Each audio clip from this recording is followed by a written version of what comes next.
Welcome to the Ari Hoffman Show on Talk Radio 570 KVI, your home for the politically homeless, streaming live at KVI.com and the KVI app. Coming up this hour on the most dangerous show on the airwaves. While the President of the United States is lowering utility prices across the U.S., Seattle is spiking them. And Rubio says after U.S. service members killed by Iran, eye for an eye. Does that mean things are about to get dialed to 11? But before we get to any of that, time for your daily dose of adrenaline. You want me to stick this into my heart? Are you f***ing nuts? Yesterday, we spoke a little bit about Sophie Cunningham. If you don't know who Sophie Cunningham is, Sophie Cunningham plays in the WNBA. I'm not surprised you don't know who she is because a lot of people don't know the names of any of the players in the WNBA. Let's go back and remember that great Shane Gillis moment when he was doing stand-up comedy for the ESPYs, the ESPN Awards. And he stood up on stage and he called out a person in the audience as a player for the WNBA, and everybody applauded. Everybody's like, woo! And he goes, yeah, that's my friend's wife. None of you know any players in the WNBA. And the whole room felt stupid because they're all cheering for her. They had no idea who she was, and she's laughing. And his buddy's laughing. He won a bet with his friend over that one. A lot of people don't know what goes in the WNBA. But she is national news right now.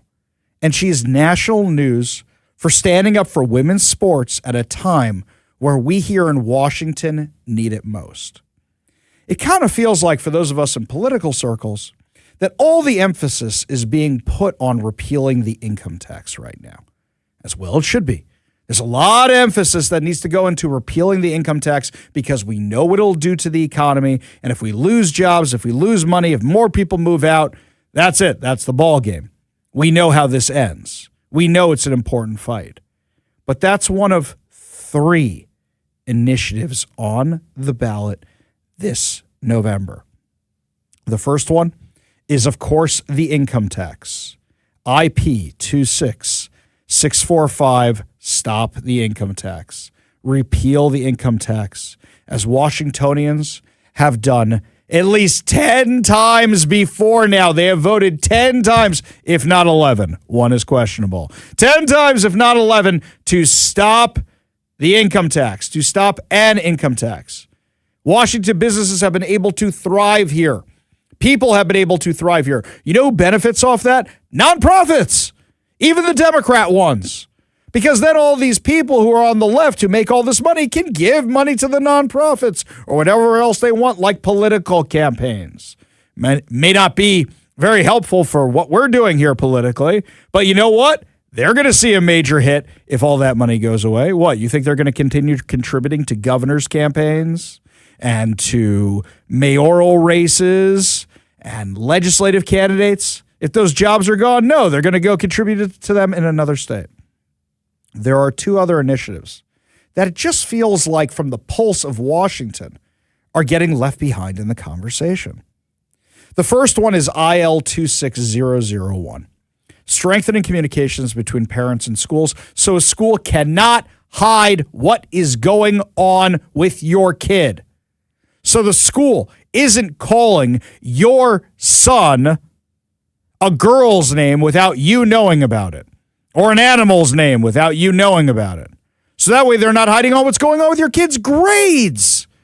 Or if, God forbid, some teacher did something awful to your kid, which the Democrats tried to make it so that teachers had a longer amount of time to circle the wagons on those in the last legislative cycle.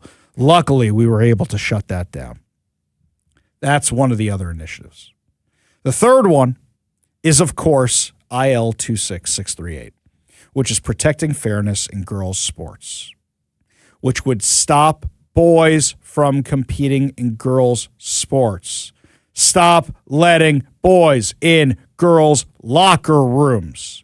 We just did a story earlier this week about a woman who was at her 10-year-old daughter's first ever swim meet at the Linwood Rec Center. She goes into the locker room, and there is a fully intact man showering in there. She saw all the kibbles and bits. And when she confronted this guy, he said, "I'm trans." probably in the deepest voice you've ever heard in your life. That's what we're dealing with. And when you tell people in other states that's what you're dealing with, they think we're nuts. They think we're crazy. Of course a boy is a boy and a girl is a girl, and a boy cannot become a girl. You cannot change your DNA. You are not fooling anybody. Nobody thinks you are, except for maybe you and the people who affirm your mental illness. You want to do that after you're of a certain age? Fine. But doing that to kids, that's insane. Absolutely insane. What's even more insane is that we have laws on the books here in Washington that if your kid wants to do this to themselves and they are under the age of 18, if they are 13 or older, Washington State will not just hide your kids from you. They will give them those procedures. They will hide them from law enforcement legally, and you can do nothing about it. And we've already had multiple documented cases of this happening. It should be a simple thing for everybody to say, a girl is a girl, a boy is a boy. And unfortunately, there's far too few people actually doing that. LeBron James, undoubtedly, unquestionably, the biggest star in the NBA. You never heard him speak out on any of this stuff. It's just, how big is his next contract going to be? What city is he going to be in? Maybe try selling his sneakers. Sorry, dude, you're never going to be Jordan no matter how hard you try. And maybe ask him to talk about the stuff that goes on between the NBA and China. No, he won't do that. He won't do that. Then there's Sophie Cunningham. We have made fun of the WNBA a lot on this show. Probably more than any other show in the area, if not the country. I'm going to speak up for some people who, when you say we on this show, you, my friend, you. That is fair. That is very, very fair. I'm not going to sit here and tell you I'm the biggest fan. I've gone to a couple of games. Yeah. I have a good time when I go. Yeah. So, but I'm not going to pretend like I'm the biggest fan in the world, nor that I could name the players on the team. Right. But don't include me in your making fun of that. I, Ari Hoffman, have made fun of the WNBA a lot. I have made fun of women's basketball a lot. And you know what? I can admit right now, Sophie Cunningham, tougher than LeBron James, braver than LeBron James. You ever see LeBron James play basketball? Man, that guy takes more falls than those Europeans in soccer. I've never seen anything like it before. By the way, Kevin, I did watch a few minutes of that last World Cup game. Why is everybody falling every 10 seconds? Nobody's touching them, and they're falling, and they're falling. I'm like, I don't like this sport. It's not my jam. Yeah, I'm not going to get into the specifics and the reasons because I barely know it either, but I've also heard it's to get a rest. Okay. So because the clock doesn't stop in that game. Right, I understand that. Okay, but whatever the case may be, it's dumb. LeBron James does it. Oh, I got a hangnail. Down he goes. That's LeBron James. We've all seen the tapes. We all know what happens. Sophie Cunningham has a sneaker coming out this week. Do people really buy the WNBA sneakers? Well, maybe the girls do. I assume the boys don't, but maybe the girls do. That's a big deal for any athlete. Your own sneaker is coming out. You're being profiled by ESPN. Everybody's talking about you because of your viral moments of calling out the opposition on behalf of your teammate, pointing at them, going to UFC fights, all of that. She's got a lot to lose. LeBron James can say whatever he wants, and he's still going to be LeBron James. Sophie Cunningham opens her mouth.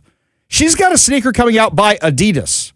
You know that Adidas is one of the wokest sneaker companies. We have actually talked about them a lot on this show. They have canceled things for far, far less. And during her ESPN interview, she talks about fairness in girls' sports. Now, this is what we knew yesterday. She was interviewed by ESPN, and of course, because ESPN is ESPN, they buried her comments on this 40 paragraphs down in the article. It's a very long, very detailed article. To give benefit of the doubt to ESPN, even though they don't deserve it as being part of Disney, they're a sports magazine, and maybe talk about the sports first. But this is the thing. You buried the lead here, guys. The first big major name athlete to say girls' sports belong to girls. So what did she say? She says, I got a lot of negative feedback about me hating trans. And I'm like, I never once said that. She said, I think that I'm here to extend love, but I also think that with love is truth, being honest. And I want to protect young girls in a locker room or young girls in a sport who shouldn't have to go against biological men. 5 minutes ago, that is not a controversial statement. Now, all of a sudden, it's a controversial statement. And people are calling her a bigot and a hate monger and a racist and everything you hate trans people, calling her every name in the book for saying something that is scientifically, biologically correct. Now, we've seen this movie before. A celebrity says something, then they get called out on it, and they cave. And they absolutely cave. Well, that's not Sophie Cunningham. Sophie Cunningham, in fact, doubled down, tripled down, quadrupled down, and I don't know what the right word is after that. Fintuffle? I don't know what the word is after that because I don't think anybody's ever done it before. She's being interviewed yesterday and got a few reporters who keep coming after her on this topic, not about the game. And here's what she said.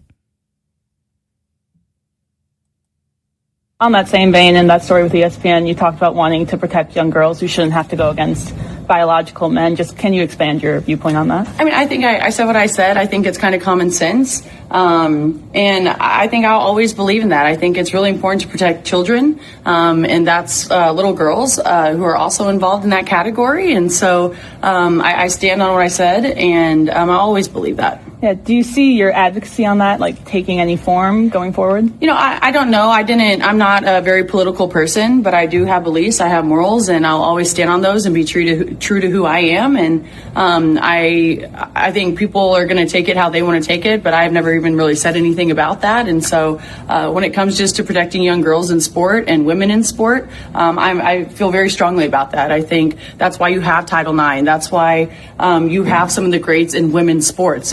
If Title IX and women's sports weren't protected, then you wouldn't hear about any type of women in sport. And so I think in the future, it's just really important to protect. Do you think? Okay, I'm going to stop there for a second. Twice she was given the opportunity to back down. Twice, oh, that wasn't really what I meant. It was taken out of context. And twice she doubled down on this. Good on her.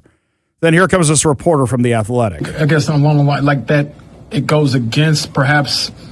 Some people might say, hey, for the trans community, this could be something that could come back on us or be targeted against us. Like, how do you, I guess, view that sort of critique? Like I said, I extend love, and I don't dislike anyone. Like, I think there is room for absolutely everyone here, and I think there's room to love everyone. And I truly think when you get people in the same room and you have conversations, you actually have a lot in common with a lot of people. And so I'm there to love, but I'm also there to love biological women, and I think that there are rights that need to be protected. And like I said, I'm going to stand true to that.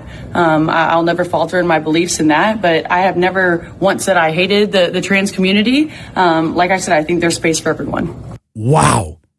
It shouldn't be that impressive that she's speaking truth. It shouldn't be that impressive, but this is a girl who's got a lot to lose. It's not like they make that much money in the WNBA. We've talked about that a lot. The entire league loses money every year. It is the biggest tax write-off of all time for any major corporation. The whole thing loses money, and the NBA can write off the entire thing. It's not like they're making a lot of money. She's got a sneaker coming out. She's got all these big profile events, and she chooses to continue sticking up for women's sports. This one reporter from The Athletic, he just don't let it go, though. Oh, last one I have, Sophie. How do you, I guess, navigate a climate where whatever you say, people are going to say, well, this means you're automatically in this box or that box or this label or that label, politically, morally, whatever? I really don't care. I know that sounds bad, and I'm not trying to come off like that, but I do think, everyone always is coming at it as a negative. Well, me coming out with that, there's so many people who are coming out with the positive, saying, you know what, finally someone has said something, and I don't really look at either side of those, because I know whatever I say, I'm going to get hate and I'm going to get love, and if I'm going to live by the love, I'm going to die by the hate, and that's just not who I am. I beat to my own drum, and so people are always going to have something to say. You could win the championship, you could be the best at whatever it is, and there's still people who are going to hate on you, and so that's just what this world is. So I'm confident in who I am. I'm proud of who I am. I'm happy being me, and I'm going to continue to be that. Have you always had kind of that mentality when it comes to, people saying things, or is that something you've built and learned to adapt over time? I think I've always kind of been able to, handle that type of pressure, I would say, and the type of eyes and the type of people who have comments. And like I said, there's, going to be some negative comments, but there's also a whole bunch of positive comments too that no one really ever, people hate positivity for some reason. I have no idea why, but there's a lot of positive comments too when it comes to that. And so, it is what it is. Like I said, we're all human. We're no one's perfect here. And so I really don't care what other people have to say. I know who I am. My people know who I am. And hopefully I'm doing them proud and making room for young boys and girls in our world to have a better future than we did. Given every opportunity to backtrack, and for the length of that 4-minute interview, she keeps doubling down and tripling down and quadrupling down. This is what I believe in. And the woke mob could be coming for her any second.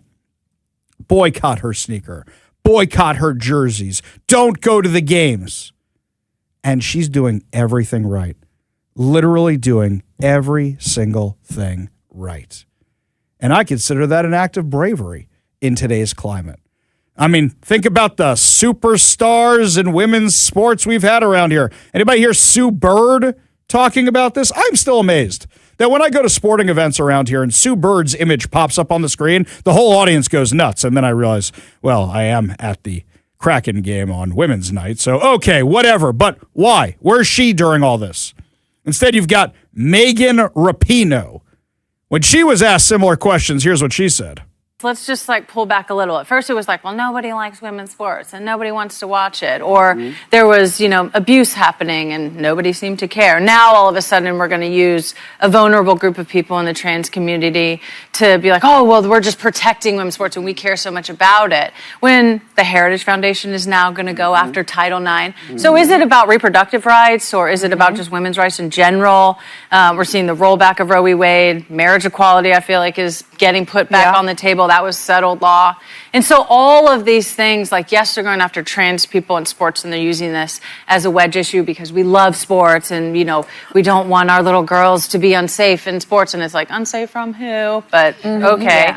Yeah. But now we're using this as an overarching thing when really what we're attacking women. We're saying, if you look like this as a woman, you can play. If you look like this as a woman, there's a bill in Washington happening right now that's going to require all girls, just full stop, to go through a sex test, an invasive, examining their genitals to see if they're a woman. Yeah. And that has not worked out well historically for people to do we know what that means. Black girls are going to get questioned more and they're going to get questioned first. Who's doing the examination? Who wants to subject themselves to that? And so they're going to see a pullback. They don't like women in sports because it helps us with confidence and power. And we see so many women in the C-suite played elite level sports. It's just great for you physically and all of it. But it's an attack on women in society. And I think the tie between the Heritage Foundation now wanting to go after Title IX, it's just so blatant. Let's connect these dots. It's more than just a couple of trans kids in the entire country and a couple in each state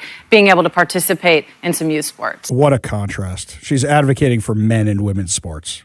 That's what she's advocating for. And that whole thing about the genital testing, we've debunked that 1,000 times. That's not what it says. That's just the talking point.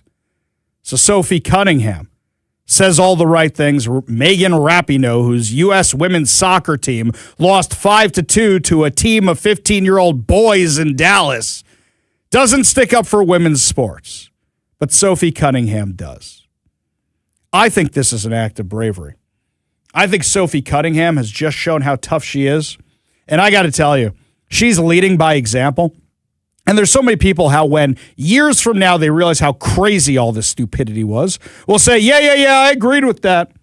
But she's standing out, and more people are going to buy her sneakers, and more people are going to buy her jerseys. In fact, when my daughter gets back from her summer program, I'm going to say, you want a Sophie Cunningham jersey? You want a Sophie Cunningham shirt? We'll get it for you. You want the sneakers? We will buy them for you.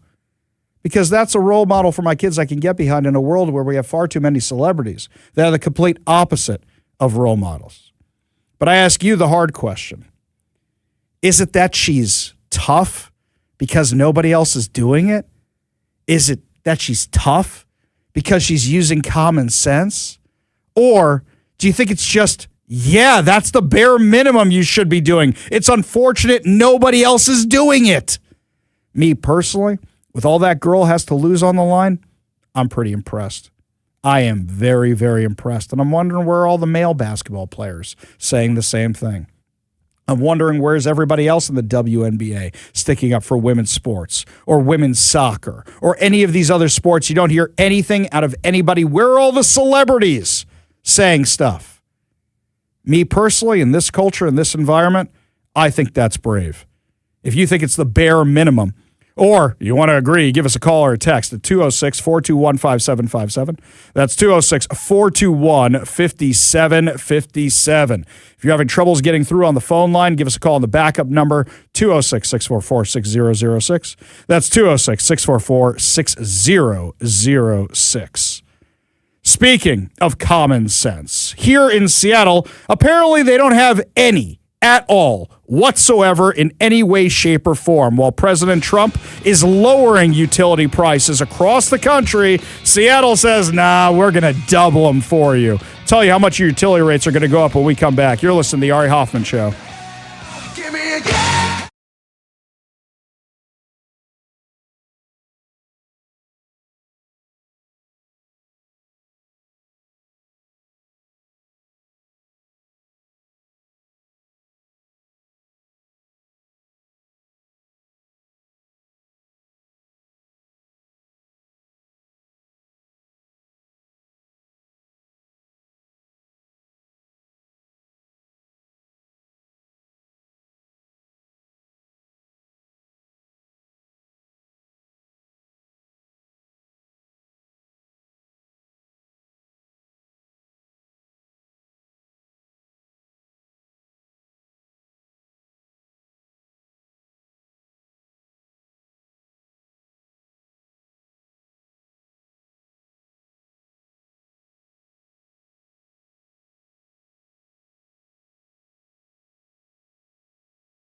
So today, the White House announced that if you want to have a data center, what they're going to try to help require is that data centers, because people have all these concerns about data centers all of a sudden. My friends, you're probably living right near a data center right now and have no idea.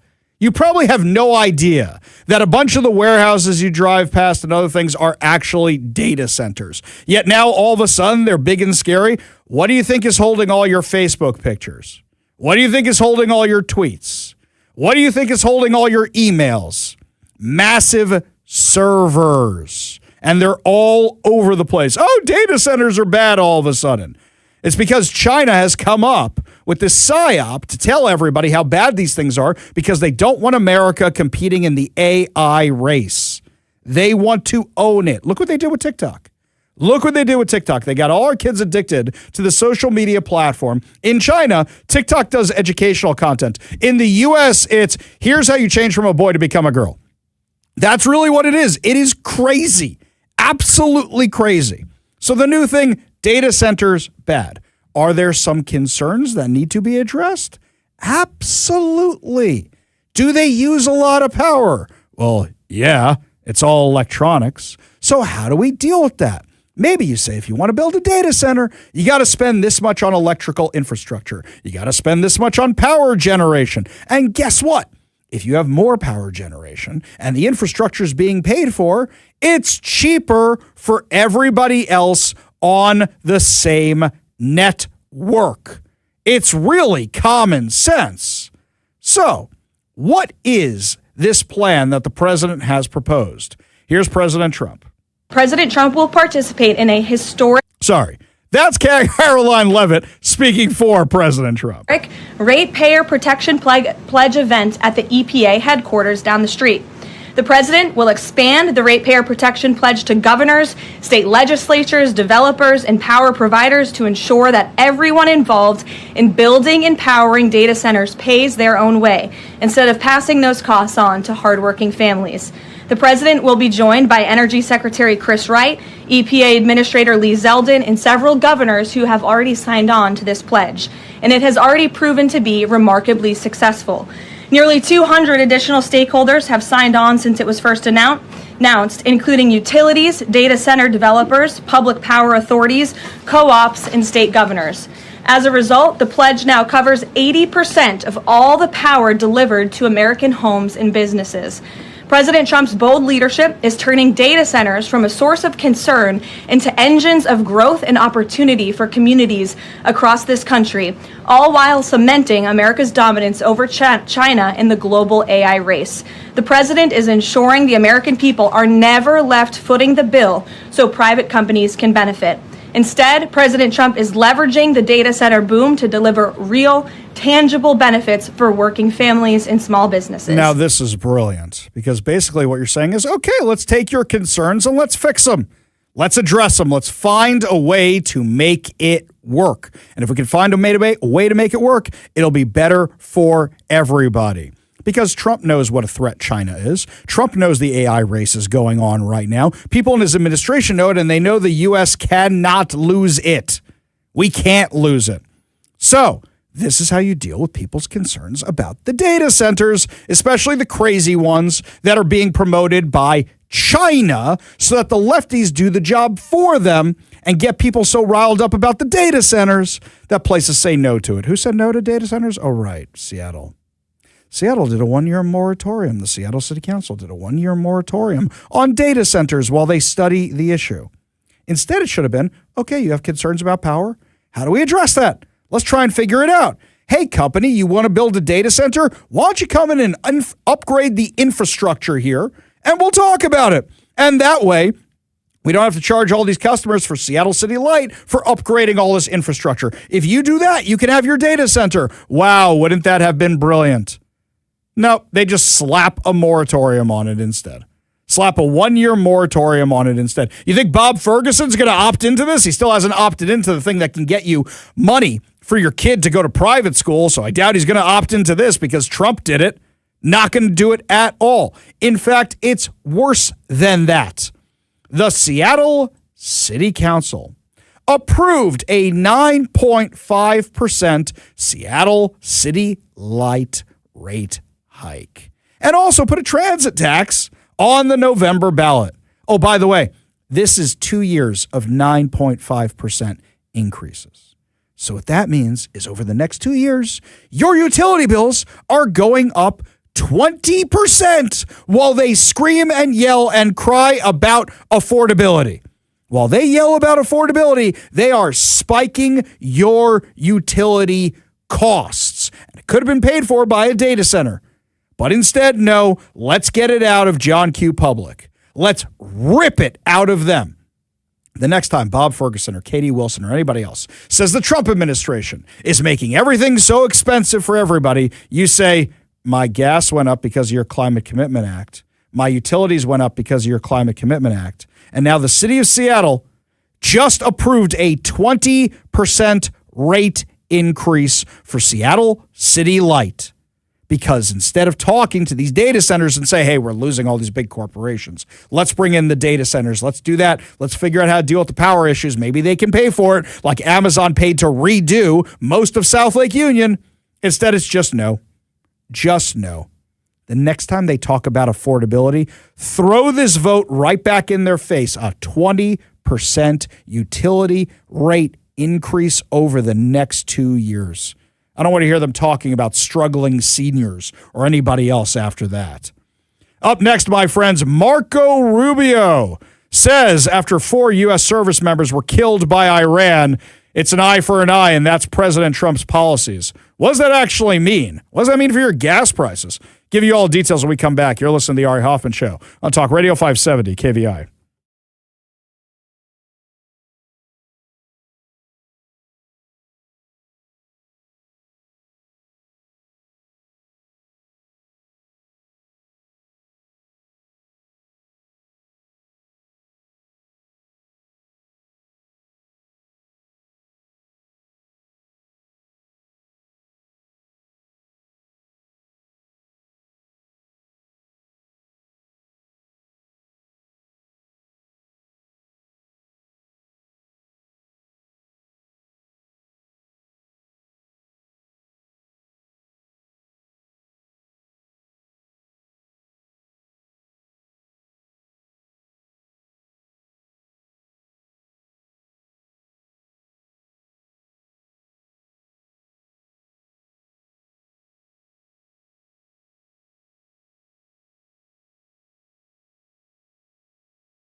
Are we going to blow Iran off the face of the earth or not?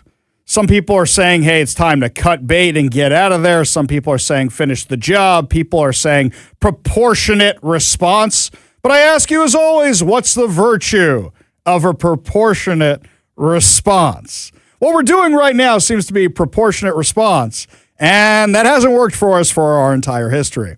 So you have a choice: cut bait and run, or stay in the fight. Americans don't like to lose. You cut bait and run, people are going to be mad, but some people are saying, hey, this war is really unpopular, and we're heading into the midterms. A lot of things happened yesterday, and without understanding the nuances of the Middle East, a lot of it is lost on a lot of people. So what's the first big lie that's being told? President Trump has taken out the nuclear weapons in Iran, but he's giving nuclear weapons to Saudi Arabia. No, that's not the case. Saudi Arabia is the big enchilada. They are the leader of the Arab world. What they do, other Arab countries do. Right before October 7th, Saudi Arabia, even under the Biden administration, was about to join the Abraham Accords. Hamas didn't want that to happen. Because if Saudi Arabia joins the Abraham Accords, many other countries will follow them. And that means peace with Israel. That means peace in the Middle East. That means peace with the United States. That means the coming end of death to the infidel, death to America. That means these terrorist groups' days are numbered. It means the Arab world has chosen it is better to be financially profitable, to be prosperous, to be peaceful, to be successful, than throw the Jew down the well. And death to the infidels in America. That is history changing.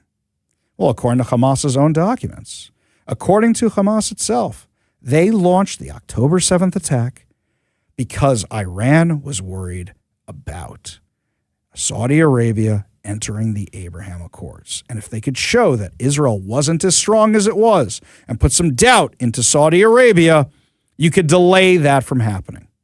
Make no mistake about it, the ones who continue wanting the terror is Iran. And when Iran is losing, what do? They activate their proxies. We've been seeing this for decades, most notably on October 7th. Iran didn't themselves attack Israel. They just gave the weapons to Hamas and Hezbollah and the Houthis and everybody else to attack Israel. They did it through their terror proxies. So President Trump is playing kind of the opposite version of that game. Saudi Arabia wants nuclear power. And they want U.S. nuclear power because our nuclear power is very, very safe, very, very efficient. Liberals in the U.S. don't want it, but Saudi Arabia does. So President Trump said, if you guys enter the Abraham Accords, we'll make a deal where we are giving you our nuclear power, we are running it, we are operating it, we are servicing it, and you're good to go. That is the deal. It has nothing whatsoever to do with nuclear weapons. It's not nuclear vessels. That's not what it is. We are talking about civil nuclear power. Here's what President Trump put out there. The civil nuclear deal, there will be no enrichment of material being made between the United States Department of Energy and Saudi Arabia, which pertains to non-military use, such as the ones that Iran and UAE and others already have, will be approved, but is totally subject. Saudi Arabia joining the very respected and successful Abraham Accords. The United States is not opposed to civil non-enriched nuclear facilities. Thank you for your attention to this matter. It is that simple. So what happens? Iran says, okay, we don't like this at all.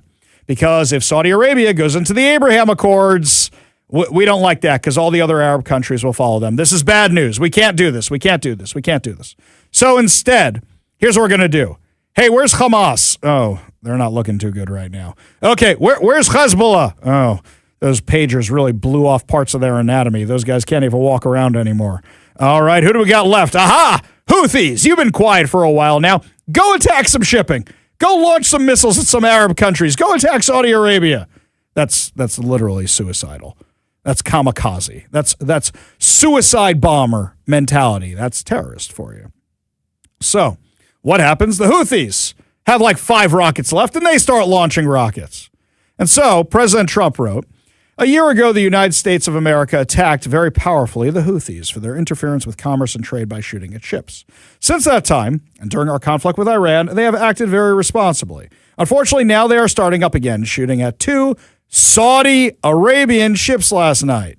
Please let this truth serve to represent that if they do this again, the U.S. will hold Iran responsible, in that the Houthis are a surrogate and a proxy of Iran, and major military punishment will be inflicted upon Iran. And of course, the Houthis themselves, who I'm very disappointed with, in that they have until now acted very professionally and smart.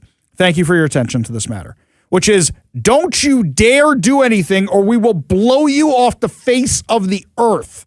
What, Iran's telling you to do something? We're going to do something. So, what did Secretary Rubio say we're actually going to do? Iran killed 4 U.S. service members. Somehow those missiles got through Jordanian defenses where U.S. service members were stationed. And one was trying to disarm a drone. It blew up. It wasn't successful. So what are we going to do? They're killing U.S. service members. What do we do now? Do you rule out striking civilian infrastructure? I think, I saw Arachi, their foreign minister, who the other day say or something about their policies, an eye for an eye. The president's policy is a head for an eye. I mean, honestly, that's what it's going to be. I mean, they will pay a very heavy price for the things they're doing. They're already paying a very heavy price. You guys don't know it because you don't cover it. You're not in Iran. You're not in the street. They don't have a free media. But they're going to continue to pay a very heavy price. Their industrial base has been decimated. Their defense industrial base has been decimated. They're losing launchers. They're losing radars every single night. They are suffering billions of dollars in damage, and their economy is a disaster. But despite all that, okay, these people who are calling us every day, begging, let's do a deal, they send us messages through other countries, third countries. I mean, they're running out of countries to send. Even I had countries here coming up to me, I just spoke to the Iranians, they want to do a deal. The problem is, every time these people do a deal, they either break it or after they make it, they want to change the deal. So they're probably not ready to do a deal yet, but they will be soon because the price they're paying is very high despite their tough talk and their flowery language and their stupid Lego videos they put out. I've never seen them, but they put these things out on social media. Despite all that bravado, they are suffering tremendously, and they're going to suffer more until they come to their senses. They're not there yet, unfortunately. Which country? Exactly. So shut them down. And here's the thing, guys. If we keep doing this proportionate response, it hasn't gotten us anywhere. Absolute shock and awe until unconditional surrender. That was the idea at the beginning. Yeah, we don't want American boots on the ground. So you say to our new friend, Saudi Arabia, hey, Saudi Arabia, you want those nuclear power plants we offered you? How about some oil, too? You guys put the boots on the ground. We'll give you all the tactical air support. You guys go to Karg Island. You take it. Guess what? You can have the oil and you can have the nuclear facilities. Look how easy that is. Look how simple that is. Look how simple that could be. And that's why Iran is so desperate to stop it. And anybody saying pick up your ball and go home doesn't understand what's happening in the Middle East. And if you do that, you are now saying the American people don't have the stomach for this, and anytime we're attacked, we're eventually just going to cut bait and run. Up next, my friends, your calls and your texts because our phone lines are back, which is amazing. We'll do that. Plus, also, why are Democrats so set on reparations? Tell you all about it up next. You're listening to The Ari Hoffman Show on Talk Radio 570 KVI.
Just before we get into the woke stuff, I'm so excited our phone lines are working again. I don't want to leave these callers hanging on the line. So we go back to the recently repaired KVI studio line. Take a call from John in Seattle. John, welcome back, man. Thank you, Larry. So while I stand up for Ukraine against the Russian aggression, I'm increasingly alarmed by the growing totalitarian tendency of Mr. Zelensky and his ruling elite and cronies. The firing of Defense Minister Fedorov follows a trend of sacking of prominent figures by the president, and it resulted in hundreds of thousands of Ukrainians, protesters, calling for Zelensky to stand down. Okay, but hang on a second. John, hang on a second. We haven't mentioned Zelensky yet today. We haven't mentioned the war in Ukraine yet today. I understand you're upset about what's going on, but if you have an issue... I mean, the thing is right now is the focus isn't really on Ukraine, and we have that whole thing about not interfering in other countries' elections. And I think that President Trump has kind of roughed up Zelensky a bunch during this whole time, don't you? I do, and I do actually support Israel very much, but I think that Trump should tell Zelensky unequivocally that we have been supporting his country with intelligence and money, etc., but he has to respect the rule of law and the Constitution like we do, and not let it slide into tyranny. Well, the problem is, you would know this better than I do, John. I don't know. I have never read the Ukrainian Constitution. I don't know if they have a constitution. But if I'm not mistaken, they operate on a parliamentary system. And a parliamentary system operates very, very differently than the way our system works. And as a result, it's not the elections are this date no matter what. It's when your coalition falls apart unless you have this overriding war, in which case you can hold on to power basically as long as you want. Am I not mistaken? You're not, but there are many people that are being abducted and kidnapped for mobilization in the front, and I've seen it all over Twitter, X, and online, TikTok, and many people are like Yulia Mandel, that used to be Zelensky's aide, and lots of people turned against him and called him a dictator. No, I understand. I understand all that. I'm understanding everything, and I understand your frustration, especially somebody who might be from that region. I understand it. But right now, the issue seems to be if the Ukrainian people don't want Zelensky in charge, they should stand up to him. If the people in the parliament don't want Zelensky in charge, they should call for elections and break apart this whole war act. So then... that's what they should be doing. That's exactly what they should be doing. And President Trump multiple times has put condition on the aid to Ukraine. Appreciate the call. Appreciate you being part of the show. You want to be part of the show, you give us a call or a text at 206-421-5757. That's 206-421-5757. We go back to the KVI studio line, take a call from Kurt in Kirkland. Kurt, make it quick, buddy. I'm running up against a break. You got it, Ari. Getting back to Iran, you mentioned two things. We do need to go all the way. Second, with Saudi being the big enchilada, we need to take Karg Island, and it needs to be with a coalition led by Saudi Arabia while we conduct air cover. I agree. I couldn't have said it better myself. That's exactly what needs to happen. And then you don't get these complaints of endless war. The reason there are endless wars is because we do this tit-for-tat business, which never ends up working. We do this proportionate response business, which never ends up working.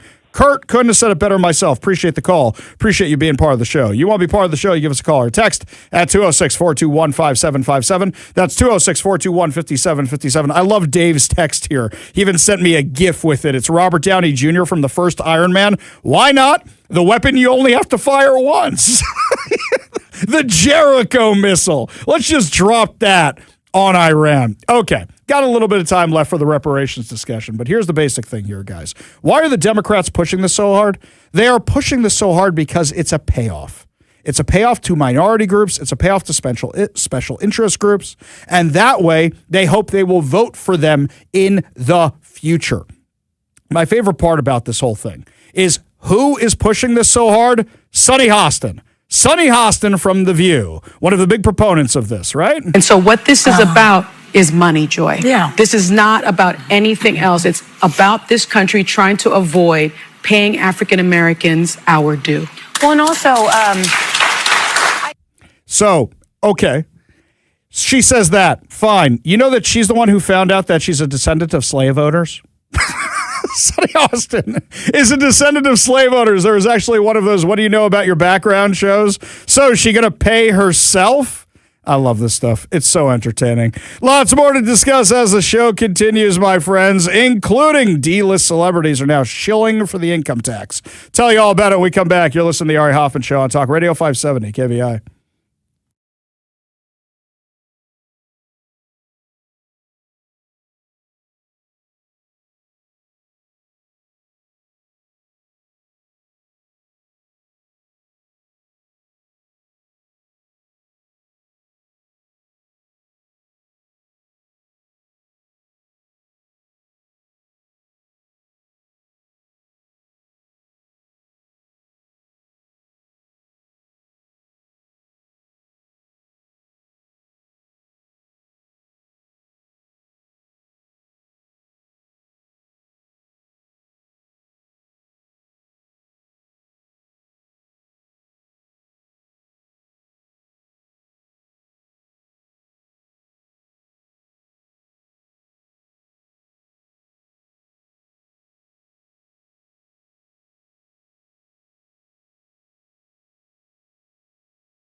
Welcome to the Ari Hoffman Show on Talk Radio 570 KVI, your home for the politically homeless. Streaming live at KVI.com and the KVI app. Coming up today, a man from Washington is sentenced for trying to join ISIS. And could T-Mobile layoffs have been avoided? One Democrat lawmaker says they tried to fix the bill, but some others weren't listening. But before we get to any of that, my friends, it is your chance to take the trip or keep the cash. That's right, my friends. Today we are giving away a Southern California theme park trip to Disneyland and Universal Studios, or $3,000 in cold, hard cash. All you have to do in order to be entered to win this amazing, amazing prize, one of these two amazing prizes, is text the word I give you to the number I give you for your chance to win. Do not text your name. Do not text your address. Do not text your phone number. Do not text, Ari, I'm so glad the phone lines are back. In fact, just because our phone lines are back, do not call with the word. You can call and talk about politics, but not with the word. Just text the word to the number I give you.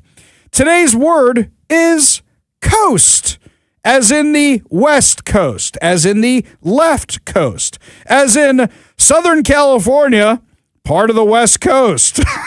Text the word coast, C-O-A-S-T, to 206-421-5757. That's 206-421-5757. We go back to our newly restored full power KVI studio line. Take a call from Scott in Issaquah. Scott, what's going on, man? Hey, Ari. Well, I just thought I'd try to touch on the reparations thing.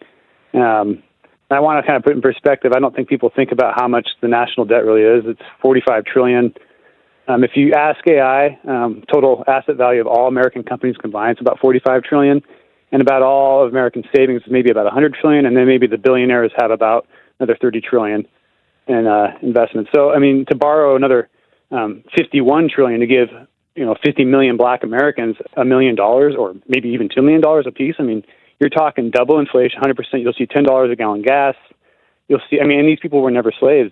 And most of them just don't want to work. Has nothing to do with their color. They just, they either can't find jobs because they vote for Democrats who destroy jobs, or they just, whatever. We don't owe them anything. Get a job. Well, so that's exactly the point, which is so many people just want to coast. It used to be, Scott, I'm sure you were brought up with the same mentality I do. Judging by your voice, we're probably pretty close in age. But the idea was you want something, you work hard, you try your best, and you can possibly have a piece of that. And you didn't settle for, I want to live in a crappy apartment, I want to drive a crappy car. It was, I want the best I can possibly get. And now the new generation just seems to be like, I don't really want to do anything. I just want to sit on my phone and scroll through TikTok all day. And that is a huge difference. Well, yeah, and if you want to live like that, it's fine. My grandpa used to tell me, if you want something bad enough, you'll work for it. It's only worth the effort it took to get it. So money is only worth what the effort was to get it. And if you're not willing to work for it, then maybe you don't really want it. Maybe you just think that you need it and you're not willing to work for it. So, people that don't want to work hard, that's fine. Just live your life, but don't sit here and get all mad that somebody else works hard and has something and you don't. Right. That's the, I want it. Well, wait a second. I thought capitalism's bad. So why do you want my car? Right? Why do you want my, if capitalism's so bad, why do you want all my stuff? Scott, appreciate the call. Appreciate the perspective. Appreciate you being part of the show.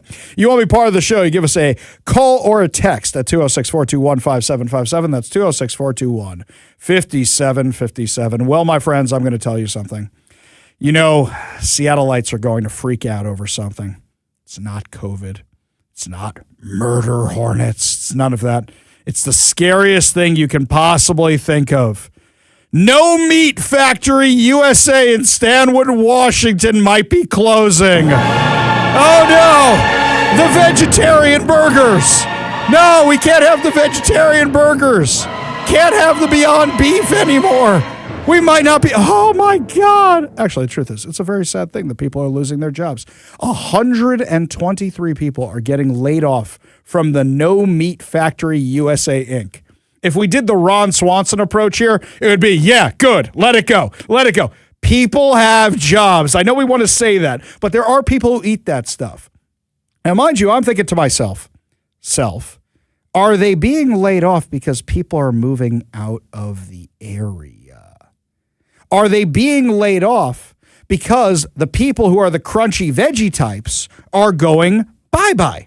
Is it there's no market for it anymore, or if people finally realize that veggie burgers suck? I mean, look, here's the thing with the veggie burgers. I know people go, it tastes just like meat. You can't taste the difference. You are a liar, sir or ma'am. My sister-in-law tries this crap with me all the time. She goes, how do you like your stir fry? I go, fine, except for the tofu. Can you put the meat back in it, please? And she's like, I thought I'd get you this time. The way you know it's not real is it takes on the flavors of whatever else you add to it. So, for example, you put a lot of barbecue sauce, that stuff's going to taste like barbecue sauce. You put a lot of mustard on it, it's going to taste like mustard. You deep fry it with a bunch of stuff, it may taste like that, but it is not. And it's a sad thing when people lose their jobs. It's a very sad thing. But is this because a lot of the crunchy veggie types are actually leaving? The Seattle Times had an article up the other day claiming that no, people aren't leaving, they're just leaving King County. And they cited IRS data showing migrations between 2022 and 2023. And they're trying to claim, well, all these people, they're still staying in Washington. They're not leaving Washington. These 13,000 King County residents, they just moved to other parts of the state. Interesting. I pulled up the IRS data because I said, no, this math doesn't track at all. So 13,000 net loss of King County residents. That's the number we're going with, including $2 billion of their tax money. Okay, so I pulled it up. Do you know where they went?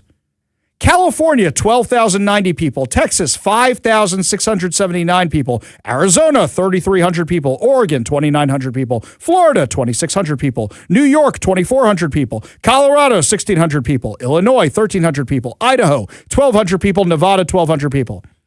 That adds up to, for those of you who don't have a calculator on you and aren't transcribing every word I say, 57,433 people moving from King County to another state. In fact, 3,828 of them moved abroad. So you're going to tell me it's only 13,000 people and they're just moving to other parts of Washington?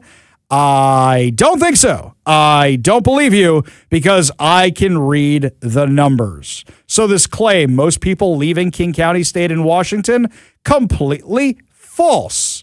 If you want to claim the net population loss was driven by moves elsewhere in Washington, okay, but now we're getting into semantics. Their headline is imprecise, and this doesn't make any sense at all. In fact, it makes sense what I said when you pull up the numbers that people are actually leaving Washington. Now, mind you, more people are going to leave Washington if this income tax sticks around. They got some new shills for the income tax. They got this new shill who came out for it, and this was really funny. I come walking into work the other day, and as I'm walking in, one of the guys says to me, they say, Ari, Rick Steves came out in favor of the income tax. And I said, who? I said, who? And they go, Rick Steves. And I go, who's Rick Steves? And they said, how do you not know who Rick Steves is? And I go, because I've never heard of Rick Steves before. And they said, everybody knows who Rick Steves is. And I go, I consider myself pretty worldly. I have no idea who Rick Steves is. Apparently, he's some glorified travel blogger who's been around since the Stone Age. And apparently people really like his stuff who are part of PBS. Is that basically it? He has a travel show. Yes, Rick Steves is pretty legendary. Yeah. Okay. Why is he legendary? He's just been doing it a long time, going around traveling. He's no nonsense. He's just kind of an older, dorky guy who really, really loves to travel. Loves to travel. Would you say he's in our parents' demographic? Yeah, probably. Okay. But he's one of these guys that just kind of creeps in, and then you had people for a while that like him just because of how kind of corny he is. So he's gone through many generations. And if you're much like public radio, PBS, okay. You had that car guys over on public radio for a long time. It's just if you're a part of that kind of fan base, yeah. But so what you're saying he's is pretty famous. What you're saying is the old crusty people. That's what we're talking about. The old crusty people are going to care about this. I mean, I don't consider myself old and crusty. Do you consider me old and crusty? I don't consider you old and crusty. You know who he is. Have you ever consumed his content? Sure. Since you've been, absolutely. Wait. Yeah. After you got married. Not because of your parents. Yeah. You If watch his stuff. Hey, look, if I come across Steve Jobs someplace, and it's not like I'm flipping channels anymore. You mean Rick Steves? Sorry, did I say Steve Jobs? I was going to say, if you're coming across him, I want to know what you're watching, man. Yeah. That's a pretty amazing satellite I reception summoned his you have ghost. there. Yeah, sorry, Rick Steves. If I come across, but I mean, it's not like I'm flipping channels anymore. But if I come across him, I'll stop for a second. When's the last time you saw Rick Steves on anything?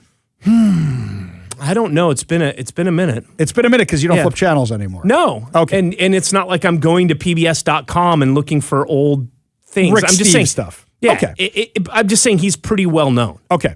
There is an age gap between you and me. There's an age gap between me and the people who told me when I came into the office, hey, Ari, Rick Steves is in favor of the income tax. And I said to this individual, who? And they looked at me shocked, like you're looking at me right now. How do you not know who Rick Steves is? Okay, well, I got one for you because that must be going around today in the office because I talked to somebody in the office today who is mid to early 20s. Yes. That's one of two people. Has no idea who James Dean is. I can understand why, though. I know. I can understand why. Okay, so now let's do the age gap between you and me, which is what, 4 or 5 years? Something like that, yeah. Okay, so it's 4 or 5 years between you and me. I bet the majority of people who are younger than me have no idea who Rick Steves is. The reason you get somebody like Rick Steves to shill for your campaign is you need to energize the base. Yeah. The NPR people, Yep. the PBS people, to go out and shill for your act. And by the way, they've done this before. I don't remember what it was, but it was one of the last times we had something controversial. It was the climate stuff. It was getting rid of the CCA. Do you remember who they brought to town? Yeah. Jane Fonda. Ah. Now, you and I know who Jane Fonda is. Anybody younger than us? Not so much. They don't know who Jane Fonda is. They don't know who Hanoi Jane is. In fact, if they do know who Jane Fonda is, and I say, you mean Hanoi Jane? They go, I don't get it. That's what they'll say. So you bring out this guy Rick Steves. I had to look up his name. See, that's how little I know about him. Rick Steves. To shill for the income tax. Which, I mean, you're right. It makes sense. That's what they're doing. They're trying to gin up the base, right? Yeah. So now who's the other person they bring out? Ken Jennings. Oh, yes. I heard Ken him. Jennings from Jeopardy. Yeah. So hang on a minute here. I want to make sure I got this right. Kevin, when's the last time you watched Jeopardy?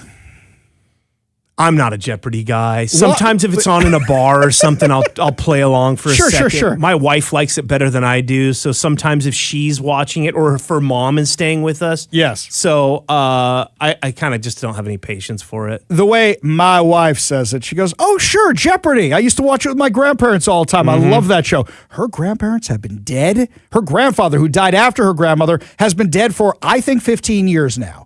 That's the last time she watched. She watches it from time to time. I see it on just because she's flipping channels. We don't have channels to flip anymore. So you ain't watching the Jeopardy.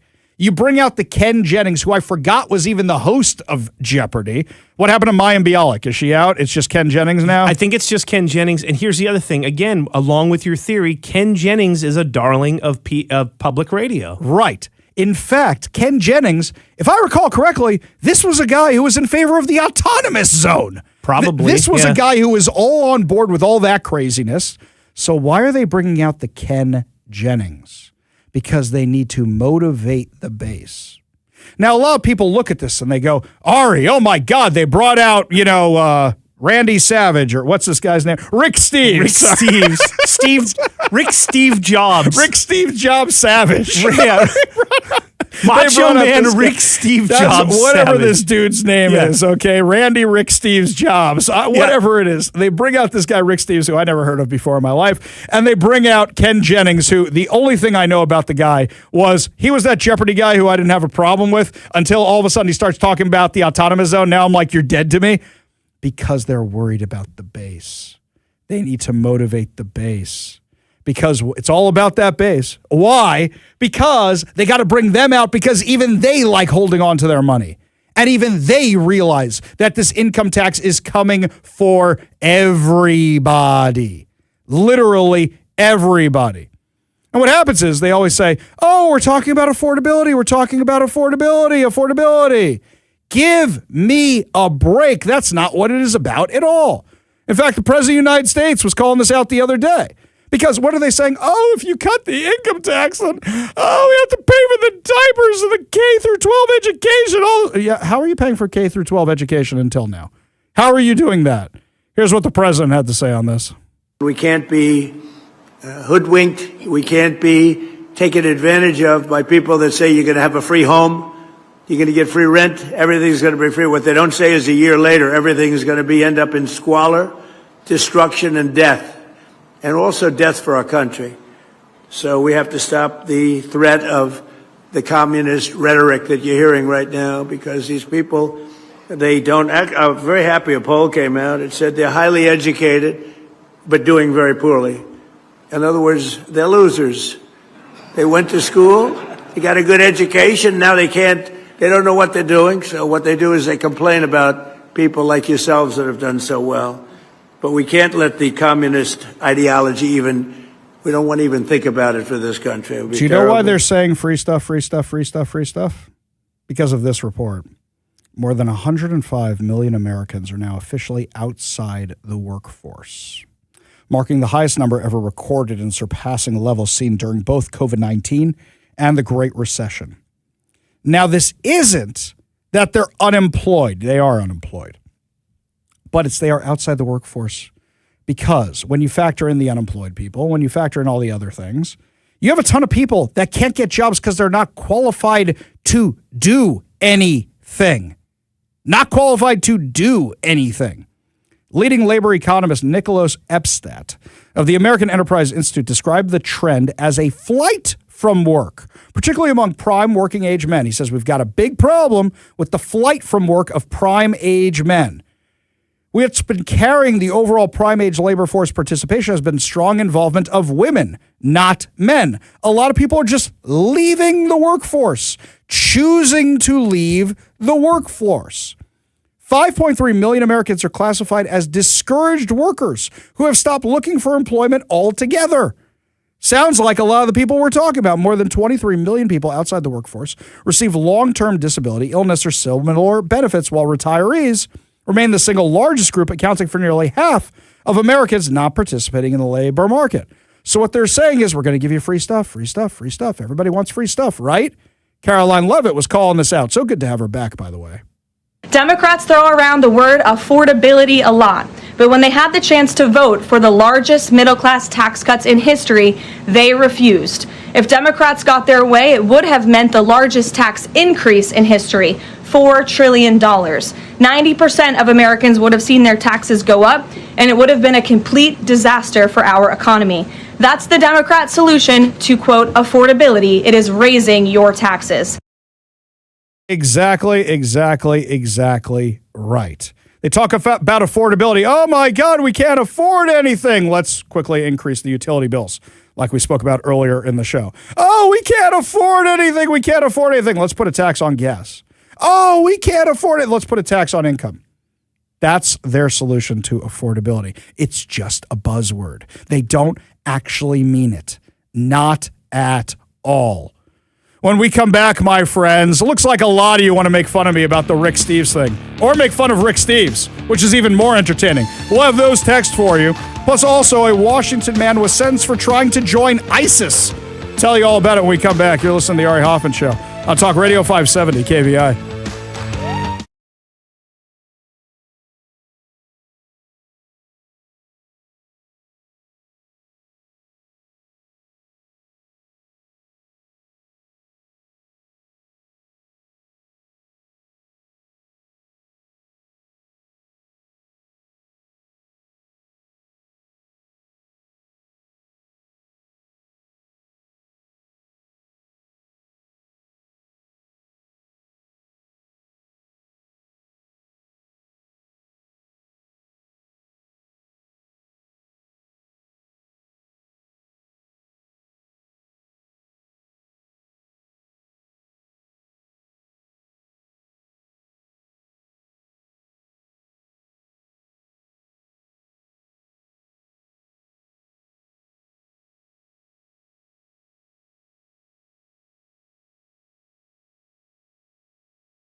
Welcome back to the Ari Hoffman Show. Before we get to the law and order stuff, vindicated. I am vindicated. On the text line, Dennis, text of the day, my friend.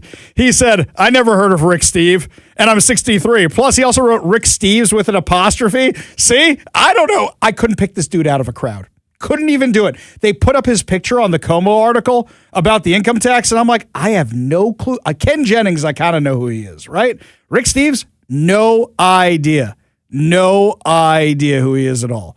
Then a lot of you chimed in with this one. A lot of you are saying he was instrumental in getting marijuana legalized in the state of Washington. I totally forgot about that, but that is true. Yeah. Well, how's that worked out?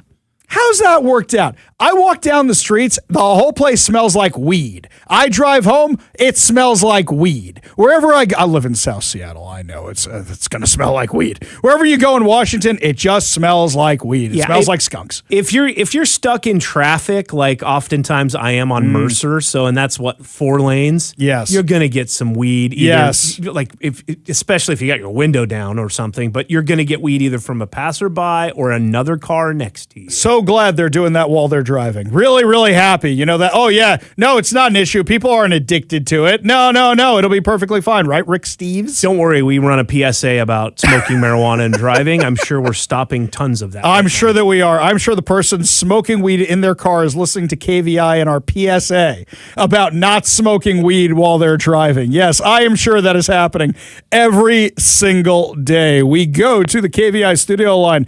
Take a call from Reggie in Des Moines. Reggie, what's going on? Hi, I'm a local, and I can't stand Rick Steves. He's probably around 70 now, and he used to not only promote, passing laws to legalize marijuana, he went around and got time in churches to speak to congregations to do it. I mean, what? Oy. And I bet right now he's out on street corners singing and holding No King sign. I mean, the guy was a con. He got public broadcasting, Oregon-based, to pay, I don't know how much, maybe all of his travel show.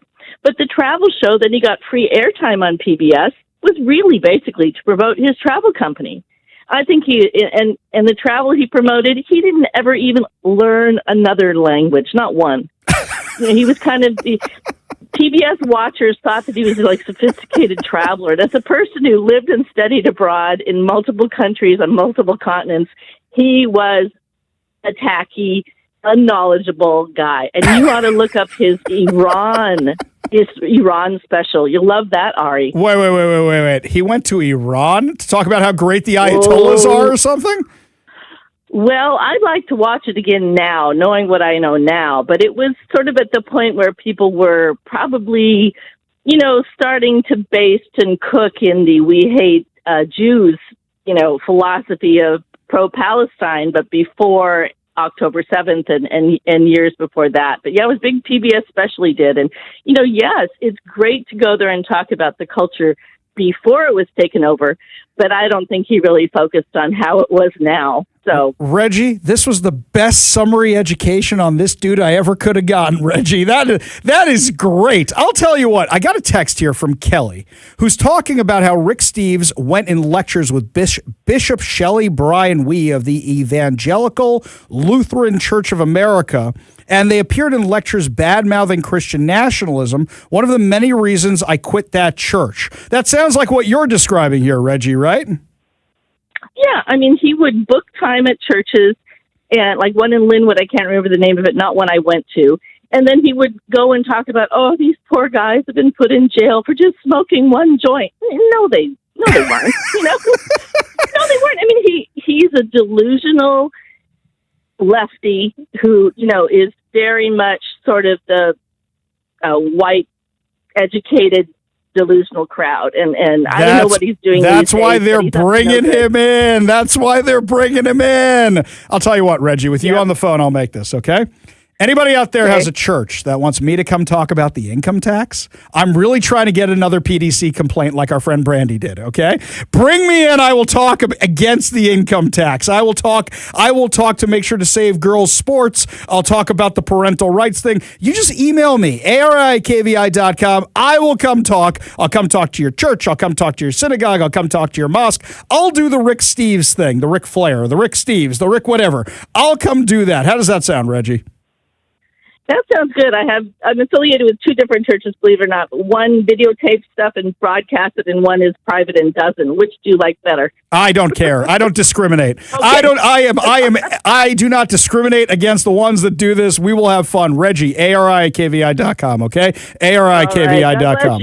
All right. Take care. God bless you as well. To add to that, by the way, I'm going to add to what Reggie brought up because there was a comprehensive 1-hour television special titled Rick Steves Iran, and it was also cut up into 2 separate half-hour episodes for his travel show, apparently, and it focuses on daily Persian life rather than contentious politics.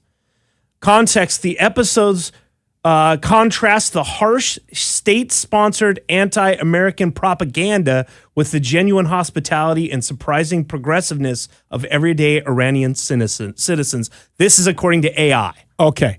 Progressiveness of Iranian citizens. I don't think AI has ever met an Iranian citizen. They are very traditional. They are very religion oriented. They are very passionate about conservative values. But okay, AI, that sounds like something Rick Steves went out there to go talk about, which he knew nothing. Oh, I found the one progressive person out there. Let's interview them. Now I might actually have to go watch this nonsense, the Iran episode. Sweetie, what are you watching? I'm watching Rick Steves. Who? This travel guy. Why? Because I want to see what he said about Iran 15 years ago. Okay. All right. Fine. You do weird things in your life. Apparently you can find it at pbs.com if you're interested. Yes. Wait, do I have to sign up for a subscription? I'm not. I have no I idea. am not signing up for whatever their streaming service is. I'm not going to do that. All right. Let's get back to the actual law and order here. We'll do this. Okay. Do you know that a guy from Washington was actually just pleaded guilty to conspiracy to support ISIS? You may remember this guy. We talked about him a long time ago. Syed Ali Mira, 21, entered the plea in U.S. District Court of Seattle just this week. And he was arrested at his Kent home before he was scheduled to leave the United States to join ISIS. You remember how they found this guy? He admitted that he began communicating with co-conspirators by at least July about traveling through Turkey to Syria to join ISIS as fighters. He acknowledged that he knew ISIS had been designated as a foreign terrorist organization.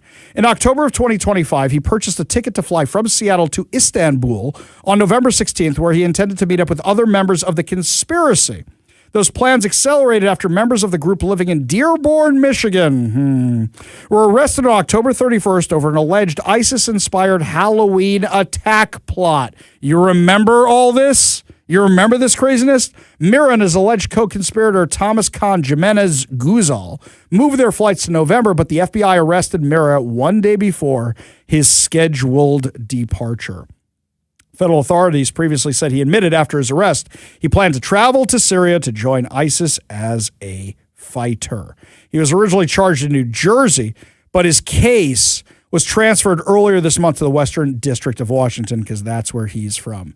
Now imagine if that Inslee political appointee was the one who was actually put in charge instead of Neil Floyd. It might have a much different outcome. When we come back, my friends, one of our Democratic lawmakers is going to tell us how she tried to stop the tax on Starbucks and Amazon that's now driving them out of Washington, and what can be done to fix it. Is it too little, too late? Tell you all about it when we come back. You're listening to the Ari Hoffman Show on Talk Radio 570 KVI.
Today's Newsmaker Spotlight brought to you by Renewal by Anderson, Western Washington, windows and doors for every home. Well, you might remember that a little while ago, we got a public disclosure request back. That was a communication that T-Mobile was having with members of the Washington State Legislature.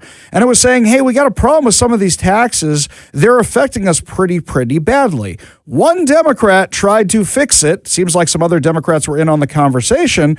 And unfortunately, it seemed like nothing came of it. Joining us now to discuss on the KVI studio line, Representative Mari Levitt. Thank you so much for being with us today. Thanks so much for having me, Ari. I appreciate it. Such a pleasure. Why don't we start from the top of this? So basically what happened is all these new taxes get passed. We have the income tax, which gets passed, but T-Mobile was saying, hey, this advertising provision in here is going to adversely affect us. What can we do about it? Tell us what happened. Yeah, so, and it wasn't just T-Mobile. I mean, there were several entities who had concerns, and it was concerns about Senate Bill 5814, which was passed by the legislature in 2025. So T-Mobile reached out to the chair and the majority leader and sent a letter, as you've indicated and shared, and, saying, hold up, this is how it's impacting us. And from that letter, I wasn't on the email, the original email from the letter, but certainly heard about it from T-Mobile's representatives, and they shared concerns. And we're trying to find a way to mitigate the impacts that was going to have on T-Mobile and other entities like them. And so they started to shop an amendment or a fix or adjustment, or call it whatever you want, to 5814 and get an amendment within another bill in order to mitigate the impacts that it had on their business and certainly other businesses like them. Gotcha. So this didn't actually end up passing, this change.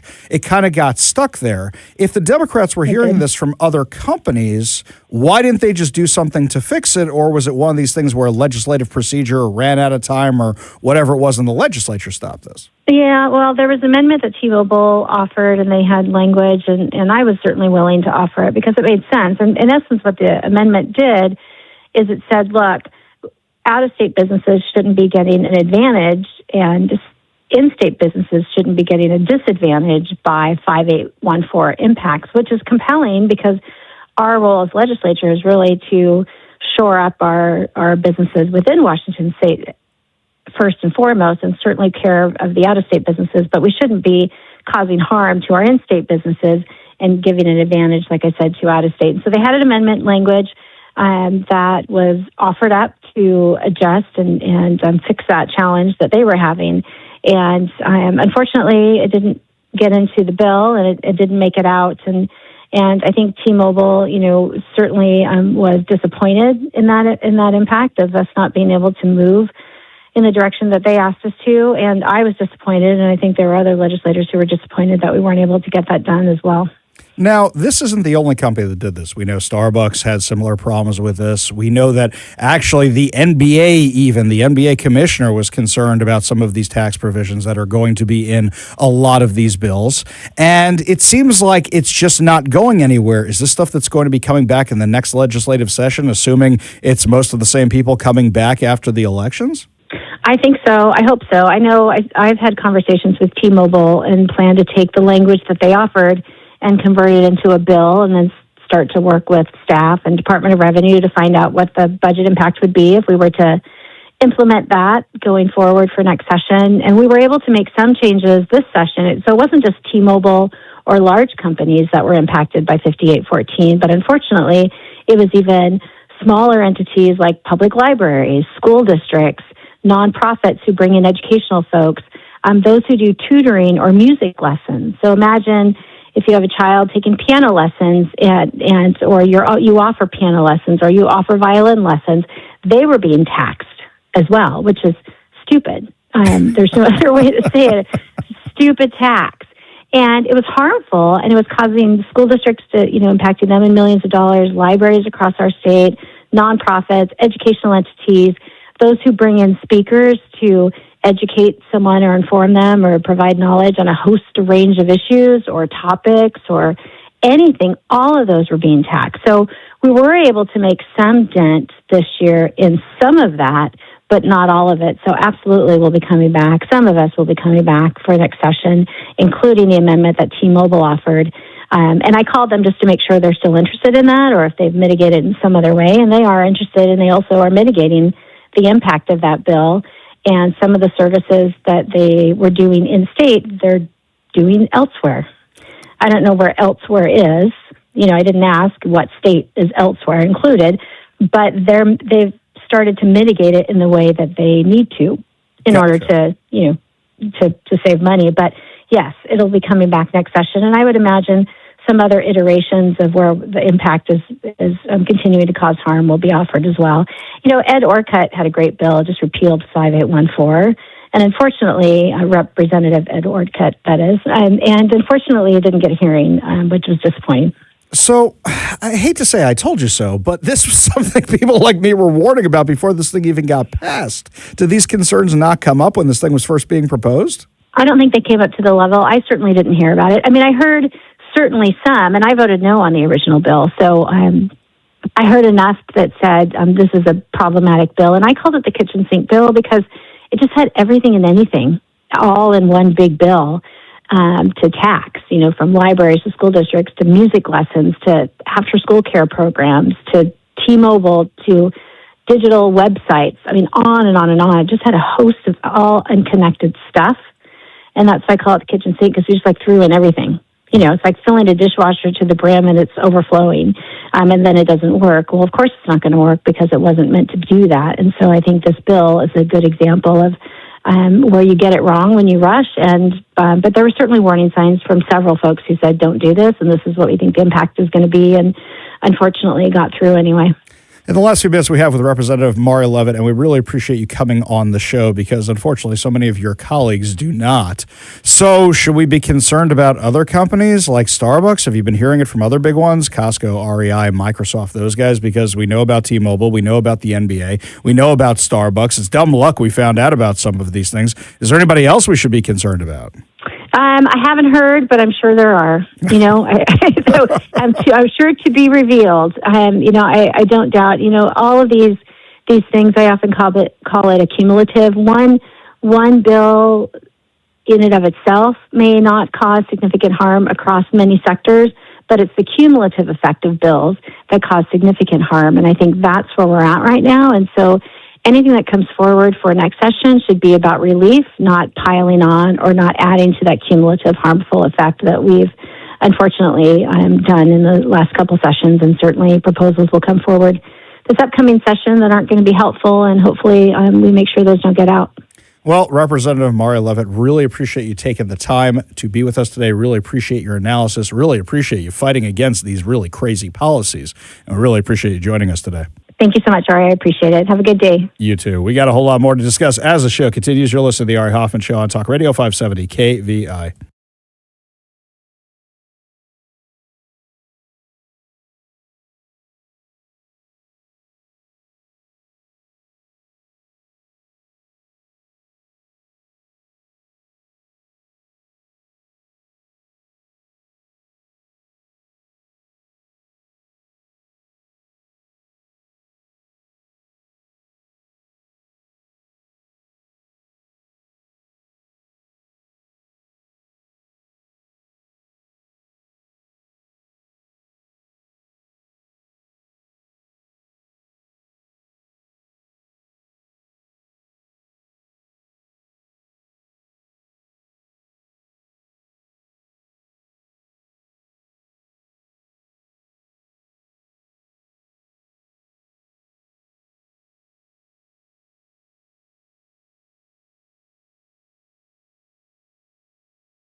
Welcome back to the Ari Hoffman Show. Just a reminder, if you need some help with filling out your ballot, you can email me for the KVI Voters Guide, or you can text the word VOTE, V-O-T-E, to 206-421-5757. That's 206-421-5757, and we will send it over. It's also been recently updated because some of you had some questions, some of you had some concerns, and one person dropped out of the race.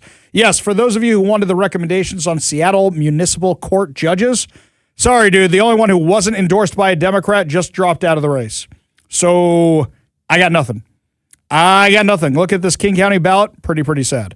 However, to put a smile on my face, I DM'd my wife during the break because I want to know if I was the only one who hadn't heard of Rick Steves. Because holy cow, I now know for the future, if I want to tick off KVI Nation, all I need to do is mention Rick Steves, and the text line will blow up with how much you guys hate him. It's very entertaining. So I messaged my wife. Don't forget, my wife, Seattle native,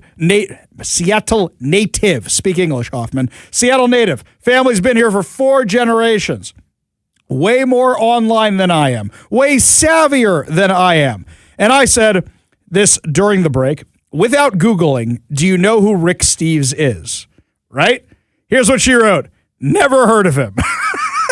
I said, perfect. Thank you. Excellent. So this must be a generational thing is what's going on here. Yes. As Kevin says, if you're watching a Ken Burns documentary on PBS, then you might know who Rick Steves is. The rest of us are not going to know who he is. That's good. This one here. Oh, this is mean, Dan. Very mean. I've heard of Rick Steves. I heard he was dead. Oh, boo. Boo, boo, boo, boo, boo. But funny. Very, very funny. This is just... From the 206, Nick says, Jeopardy is dead with Jennings. He also went after Barron Trump when Kathy Griffin did that severed head stunt. Ken's disgusting. Give me Alex Trebek and reruns for $500, Ari. That's very good.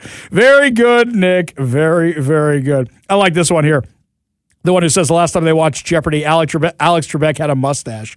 Yeah, the last time I watched Jeopardy, it wasn't Alex Trebek. It was actually Will Ferrell being Alex Trebek on Celebrity Jeopardy. Wow, you guys really don't like Rick Steves. This one here, Robin Lakewood, Lefty Loon Rick Steves did a show from Iran saying how great the Ayatollah and Islam is. Okay, we're going to have to check these out. 206 says he calls himself a socialist. Okay, you guys really don't like this dude. I get it. Switching gears, who do you like in 2028? Because new polling is out right now, and it used to be J.D. Vance, far and away, just like that Nicole Kidman and Tom Cruise movie, far and away, was going to be the one who people wanted in 2028. Now, not so sure. According to Fox News, a new poll from New Hampshire, the state that for a century has held the first Republican presidential primary, is the latest to indicate that Secretary Marco Rubio is gaining ground in a hypothetical 2028 GOP nomination matchup with Vice President J.D. Vance. Vance stands at 36% support among likely GOP primary voters in New Hampshire, with Rubio at 26%. That is a massive swing when you consider the last poll they did had Vance at 53% and Rubio at 7%. Now, Vance has long been viewed as the heir apparent to President Donald Trump, but people have kind of seen what one's doing on the world stage and what the other one's doing on the world stage. Now, before you get too excited, there is some bad news polling out there. And I think there's only going to be more bad news polling as things continue, especially with what's going on in Iran. The bad news polling is that a lot of people want to vote for the socialist. So, according to the Post-Millennial, more U.S. voters would be likely to support a Democratic Socialist candidate than a MAGA candidate, or one that has been endorsed by President Donald Trump, according to a new CNBC poll. This comes after Democratic Socialists won Democratic primaries or elections in recent months. I bet you most people had no idea who the Democratic Socialists were before that. The primary wins from candidates backed by the Democratic Socialists of America, including Zoran Mamdani and others, indicate that the far left might have an edge in the upcoming midterms. Now, before you go getting all mad about this, remember, it's a long way until November. A lot happens before then. First of all, we haven't even had like the Washington primaries. Yes, I know the Washington primaries determine so much. Summer ain't over yet, guys. A lot can change in this race. The poll found that 32% of registered voters said they were more likely to vote for a candidate described as a Democratic Socialist, while 50% said they were less likely to vote for the Democratic Socialist. If the candidate was self-described as a supporter of the MAGA movement, only 27% of registered voters are more likely to vote for them versus 57% saying they were less likely. So you know what that means? Everybody has an independence problem. Everybody has a people in the middle problem. This poll to me breaks it down as the people who like socialism are going to vote for socialists. The people who like Democrats are going to vote for socialists. The people who like Republicans, the people who like MAGA are going to vote that way. Everybody in the middle is up for grabs. That's what that sounds like to me. It sounds like, dude, I'm just trying to pay my gas bills right now. Can we not talk about politics right now? That's what it sounds like to me. However, there's another poll here. And as I keep saying, and I keep saying this time and time again, it's early, especially for 2028. Lots can happen between now and then. Look what happened with Rubio and Vance in just a year. A new poll says that Democrats are looking at AOC or Pete Buttigieg as their nominees in 2028. Really? Oh, please, God, run these guys. Please. Oh, please do the AOC Pete Buttigieg combination. Let's do this. Yes, I can't wait. Oh, you know how many times I'm going to get to play that clip where you realize AOC sounds like the gal from Blazing Saddles? I'm tired. That's what she sounds like when she gives the speeches. That's what it is. Okay, my impression's terrible. We can all acknowledge that, right? Up next, final hour free for all. Your calls, your texts, your thoughts, your stories. Now that our phone line is back up and running. Plus, breaking story out of New York. Looks like Mom Donnie's minions are motivated. Tell you what's going on. We come back. You're listening to the Ari Hoffman Show on Talk Radio 570 KVI.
Welcome to the Ari Hoffman Show's final hour free for all. Your calls, your texts, your thoughts, your stories, streaming live at KVI.com and the KVI app. If you want to be part of the most dangerous show on the airwaves, call or text our recently restored full power studio line at 206-421-5757. That's 206-421-5757. Coming up this hour, Democrats keep claiming they're all about affordability, yet keep trying to make life less affordable for you. But before we get to any of that, got some breaking news for you right now. Talk Radio 570 KVI. Breaking news on the Ari Hoffman Show. Apparently there was a stabbing outside a Jewish center in New York, and the suspect was yelling, Allahu Akbar. Didn't see that one coming after the week we've had with Mamdani. In fact, Jewish institutions have been on high alert since his comments. According to intrepid reporter Jessica Russack-Hoffman over at the Jewish News Syndicate, Nava Silton, youth director at the Jewish Center, was packing up and readying to leave the modern Orthodox synagogue on the Upper West Side of Manhattan after running a program for the Jewish fast of Tisha B'Av, which is today. Yes, you can ask me later how I have so much energy when I've been fasting since last night. She chatted with a friend, a 50-year-old man, who was leaving after praying the afternoon service of Mincha, as it's called. Soon thereafter, she heard that someone had been stabbed outside the synagogue. After running down the stairs and asking security what happened, she learned that it was the man with whom she had been talking, and that he had just been taken to the hospital. A man sitting on the stairs of a nearby church who was eating his lunch told her that he heard somebody yell Allahu Akbar, and when he looked up, he saw someone stab someone else in the right side of a chest with a screwdriver. Quote, then the guy had the gall to walk up to him sitting there by the steps and say something like, somebody should probably call 911. Someone on the street is hurt. Like he was trying to pretend that someone else did it. Like he was trying not to look culpable. Silton told JNS she visited her friend in the hospital. I was a little shocked because I thought the attack was more superficial and not as deep. The victim told Silton after he was stabbed, he pulled the screwdriver out of his chest, fearing that he might fall on it and worsen his injury.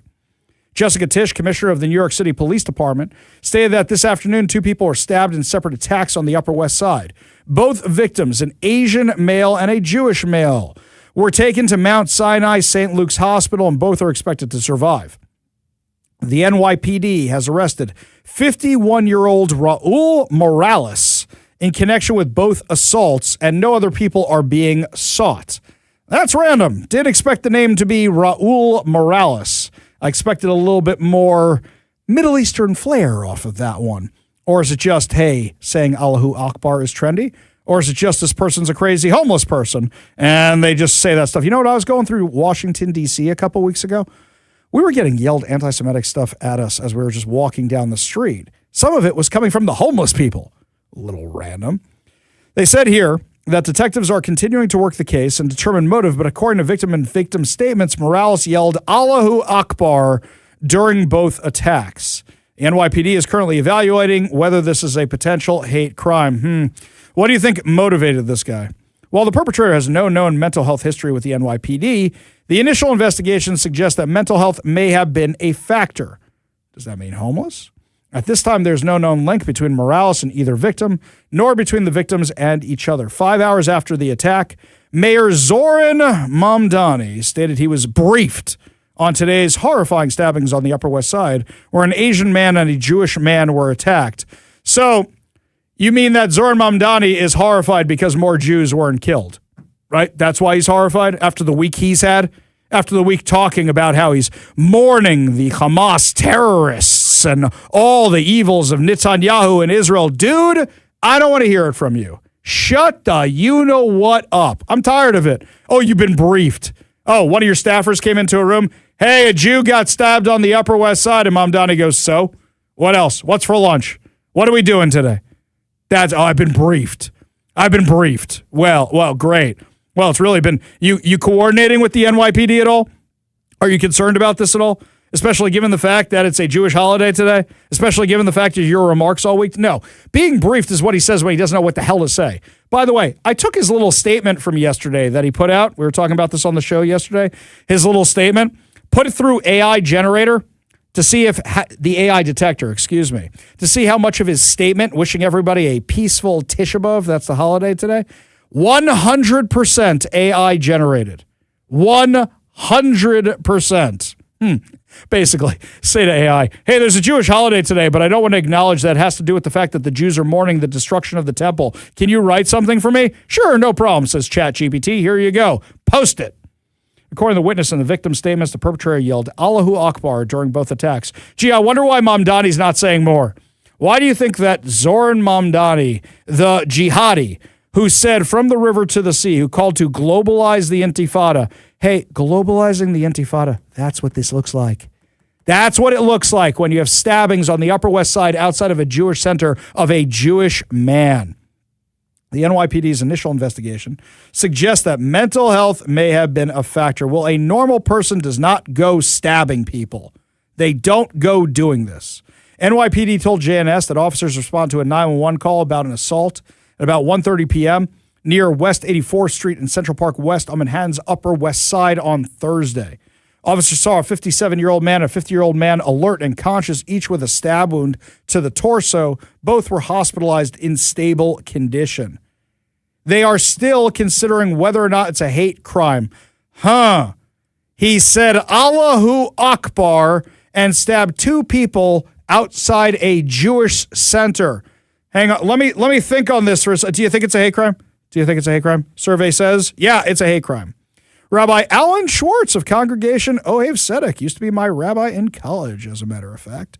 He also he's the rabbi of the synagogue which the victim attends, told JNS that the full force of the law must be brought down on the attacker. He says there has to be a price to pay for Jewish blood and Jewish harm.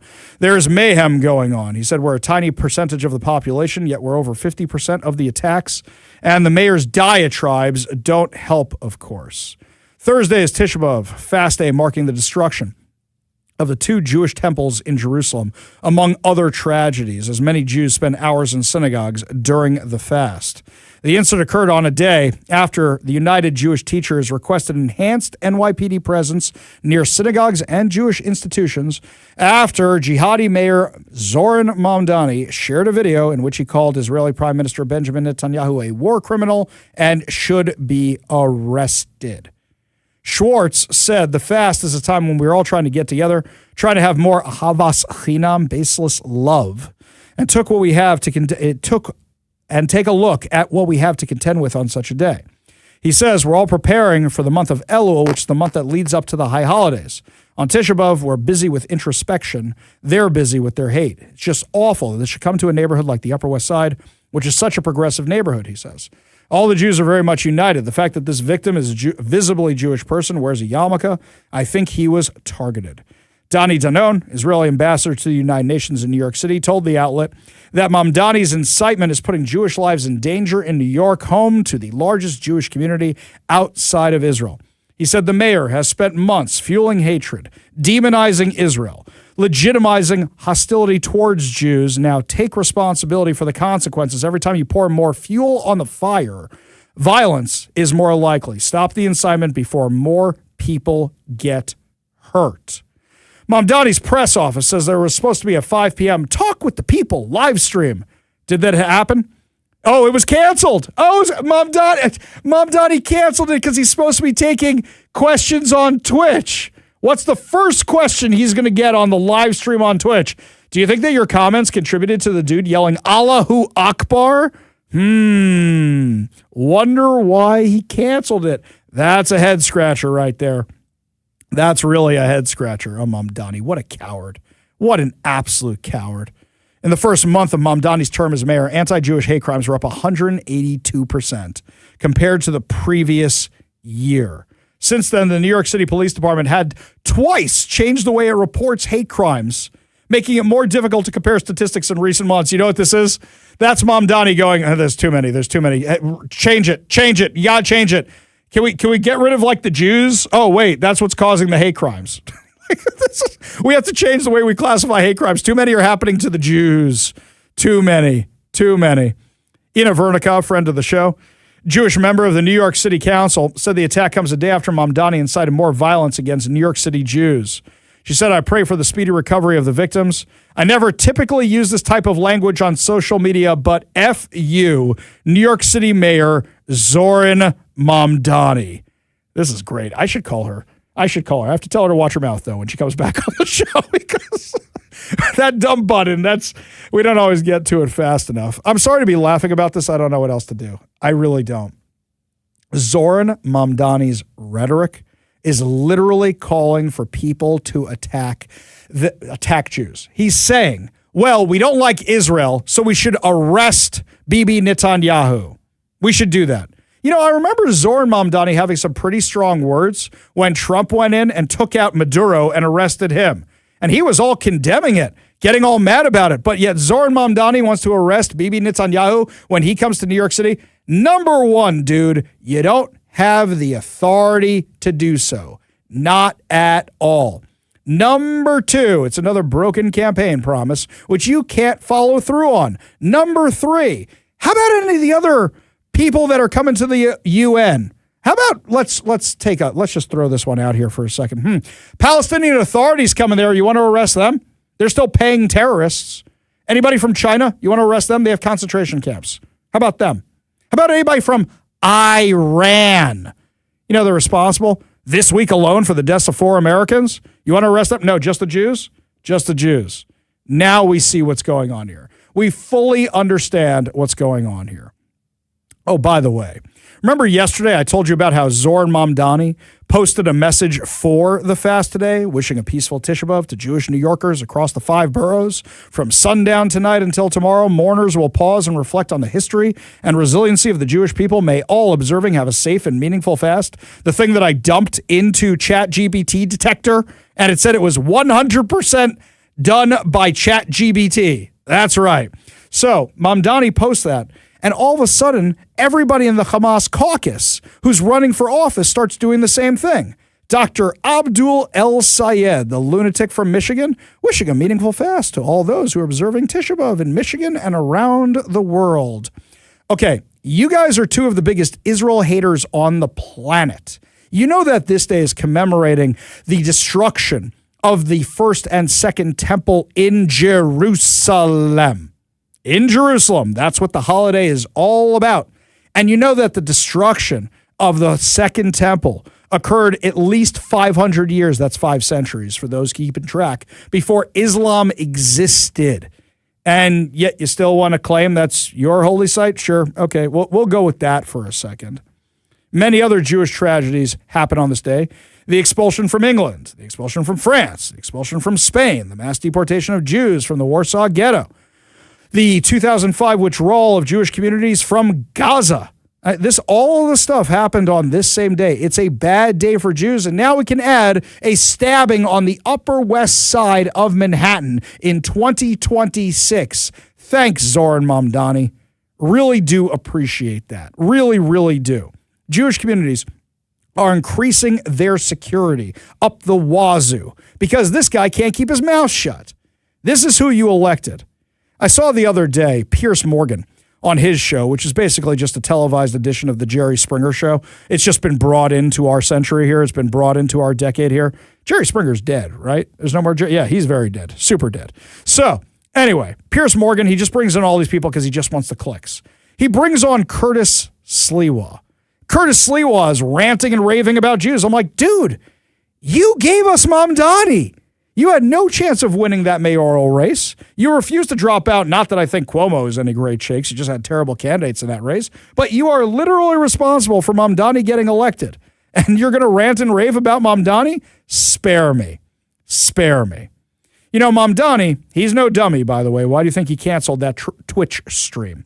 Mamdani is promising now free babysitters to New Yorkers.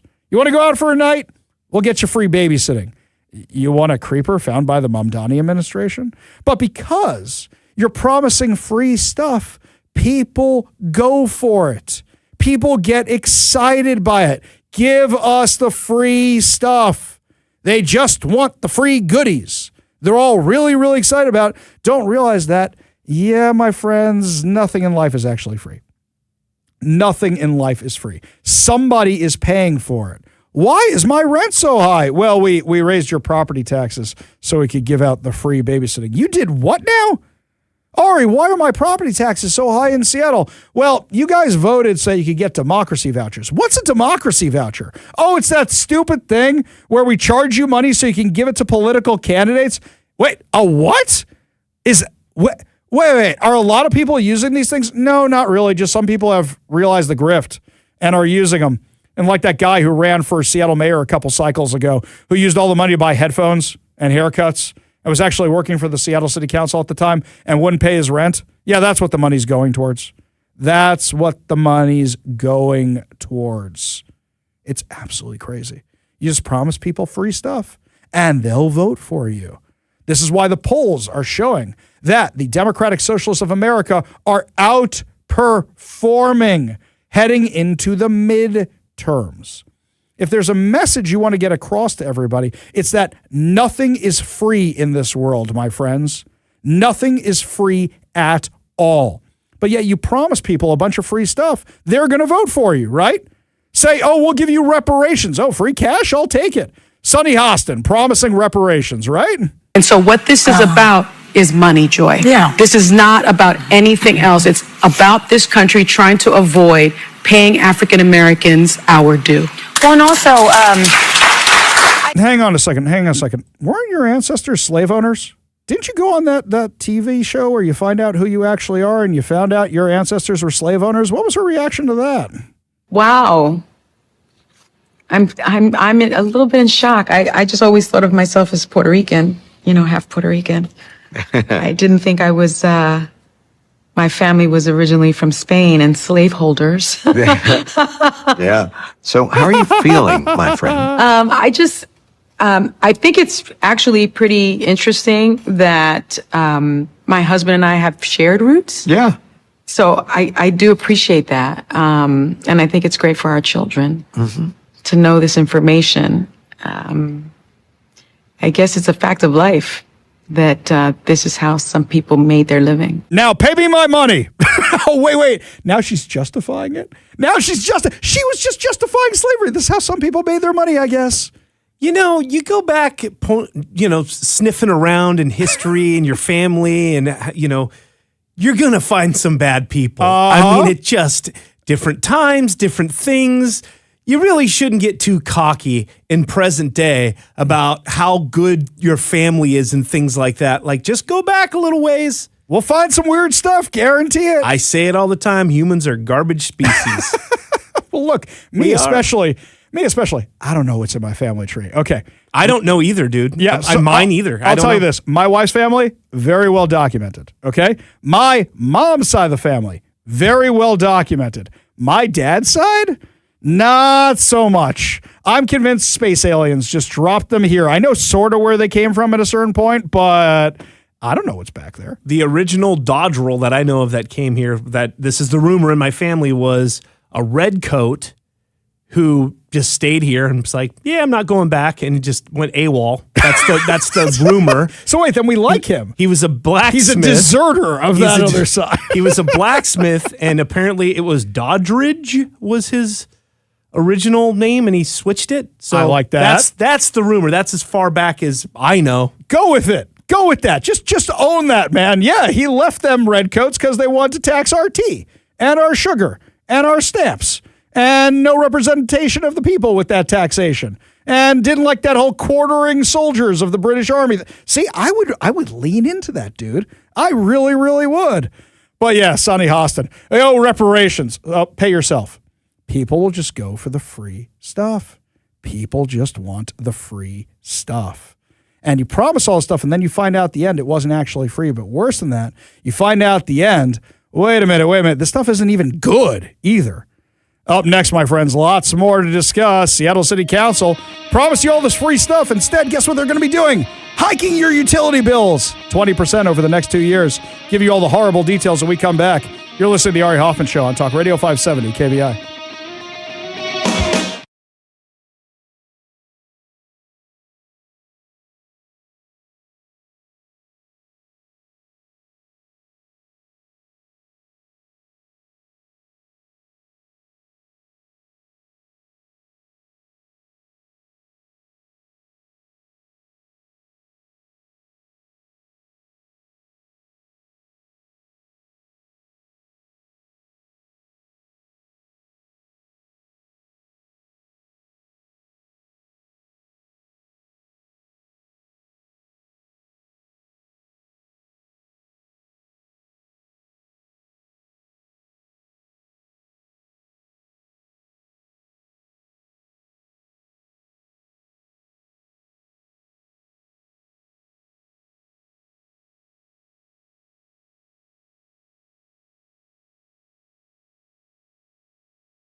Welcome back to the Ari Hoffman Show. Just a reminder, if you're having some trouble with your voting ballots, you can text the word VOTE, V-O-T-E, to 206-421-5757. That's 206-421-5757. And I will send you my voter's guide. You can also go to kvi.com right now. It's up on the main page, and hopefully it will help you out. If you have any questions, email me, ari@kvi.com. That's ari@kvi.com.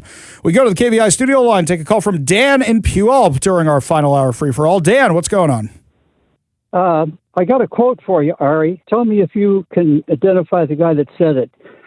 Taking money from people who never owned slaves and giving it to people who never were slaves is insane. That's a good one. Why don't you tell us all who said that one? Thomas Sowell. There you go. Are you on social media? Are you on social media, by the way? No. Okay. A bit of irony there, huh? There's a page which does just Thomas Sowell quotes. They do just his quotes. Really? And every day one pops up, and I'm just like, I'm sure they have a newsletter. I'm sure you can get an email about it, right? He's one of the most brilliant men of our time. I completely agree. Completely agree. Great point, Dan. Appreciate you being part of the show. You want to be part of the show, you give us a call or a text at 206-421-5757. That's 206-421-5757. Robin Lakewood wants to know where Mamdani was at the time of the stabbing. No, dude, they got a guy in custody. I don't think he did it himself, at least. No, or not really. Well, okay, all right. We don't think he really did it himself. Meanwhile, switching gears over here for a second, President Trump today revealed a program that they've been working on. He unveiled a program they've been working on, which is meant to deal with all the lies they've been talking about data centers, which the left is like, data centers are evil. They're going to eat up our electricity. How dare they bring jobs to our area and taxes and actually, use up office space and use up warehouse space. It's not like here in Seattle, we don't have a 37% office space vacancy. They're talking about putting a data center in part of the Starbucks headquarters because it's been vacant for so long. And of course, the locals like, no data centers. So why are they mad about the data centers? Because they don't know anything about data centers. I had to do my homework on data centers and how they work. First of all, you do know that we're surrounded by data centers. Kevin, there's a data center on the other side of this building. Literally has all our hard drives in it. It is right there. Guess what that is? A mini data center. They are all over the place. Yeah, but aren't these AI ones and like crypto stuff? It's a lot different, right? They consume way more energy than your typical data center, Absolutely, right? they do. Absolutely, they do. But these things have been around for decades. Not AI ones. They use more energy, 1,000%. That's way more computing power. Okay, but then you have an energy problem, right? So your problem is energy. So what does that mean? Produce more energy. Create more energy.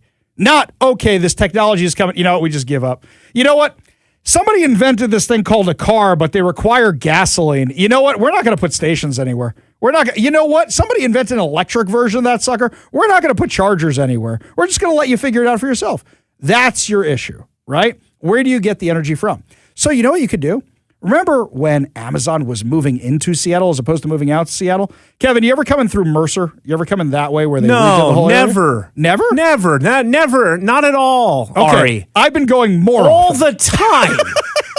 That's where I come and go, That's dude. where you go. That's where you live. That's how you get complain to the about freeway. it all the time. We all do. But remember what it used to be like before they had all the streets and the traffic lights and the buildings and all It's the still stuff? pretty bad, man. But I'm not saying it's good. Yeah, I'm not saying it's good. Yeah. But and remember, especially with this nonsense construction that's going on. Okay, but yes, I terrible. go down Mercer. Yes. In fact, now I am one of you. Why? It got so bad getting off at Seneca, which is where I usually get off, that now I have to go to Mercer. So now I am choosing to go to Mercer because it is better than Seneca. That's how bad things have gotten. Anywho, my point is they built up all the stuff around there and they said to Amazon, well, you want to build this building, you got to redo that street and you got to build that park and you got to redo that intersection. And guess what? Amazon paid for all of it. So you want your data center? Then you know what you can say to the data people? Hey, data people, if you want your data center, how are we going to solve the energy problem? Maybe we upgrade our infrastructure. Seattle City Light's been needing to upgrade its infrastructure for a long, long time. How about you pay for some of that? No problem. No problem. But instead they just said, nope, 1 year moratorium. Not going to do it. Not going to do it. So president said, well, I got a different idea. We can actually do this and it's going to be great. And here's my plan. since I introduced this plan just a few months ago, more than 220 utilities, tech companies, state governments, and other partners have signed our ratepayer protection pledge. Electricity rates for 80% of the power distributed in America are now being kept in check by the plan. Okay. So, did that. Press secretary got into a few more details about it. It's good to have Caroline Levitt back. President Trump will participate in a historic ratepayer protection pledge event at the EPA headquarters down the street. The president will expand the ratepayer protection pledge to governors, state legislatures, developers, and power providers to ensure that everyone involved in building and powering data centers pays their own way, instead of passing those costs on to hardworking families. The president will be joined by Energy Secretary Chris Wright, EPA Administrator Lee Zeldin, and several governors who have already signed on to this pledge. And it has already proven to be remarkably successful. Nearly 200 additional stakeholders have signed on since it was first announced, including utilities, data center developers, public power authorities, co-ops, and state governors. As a result, the pledge now covers 80% of all the power delivered to American homes and businesses. President Trump's bold leadership is turning data centers from a source of concern into engines of growth and opportunity for communities across this country, all while cementing America's dominance over China in the global AI race. The president is ensuring the American people are never left footing the bill so private companies can benefit. Instead, President Trump is leveraging the data center boom to deliver real, tangible benefits for working families and small businesses. Do you realize what they're doing here? They're basically shooting down all the arguments against data centers, saying, okay, all the people who are shilling for China who say we shouldn't be building data centers because China wants to be dominant in the AI race. This is our modern day space race, guys. I don't think you get it. This is our modern day technology race. So they have used through their propaganda, oh, data centers are bad. Great. Well, let's address the problems you claim you have. You think it's going to make utilities more expensive? Then how do we make utilities cheaper? Now, Seattle City Council, they said, let's hike utilities. We know we talk about affordability all the time.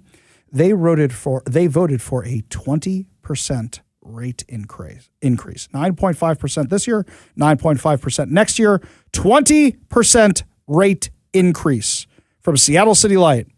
You know, didn't they just sign a moratorium on the data centers? No data centers for a year? Could have said to that data center that wants to come in, hey, guys, we got this big infrastructure issue we got to do with Seattle City Light. Can you pay for it?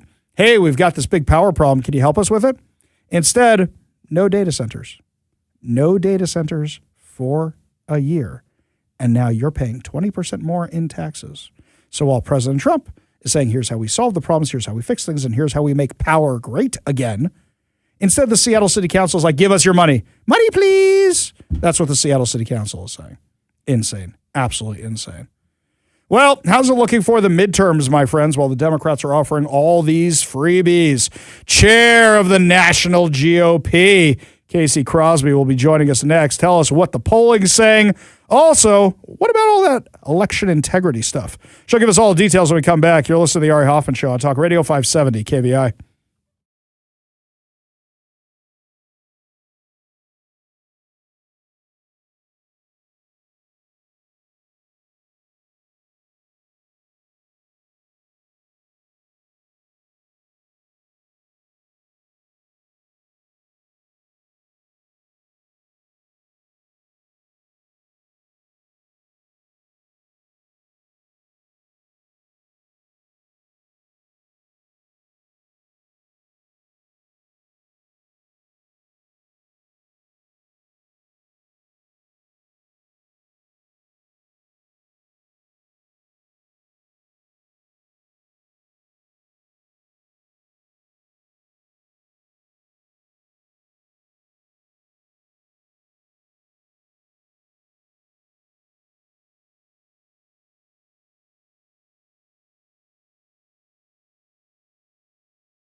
Today's Newsmaker Spotlight brought to you by our friends over at Renewal by Andersen, Western Washington windows and doors for every home. You know, I'm old enough to remember last week when President Trump gave a big primetime press conference from the White House, and he said there has been evidence uncovered of illegal aliens voting in our elections. And I'm old enough to remember that certain networks didn't want to cover it and didn't want to air it. And I'm old enough to remember a whole bunch of commentators online saying it was all fake and all debunked.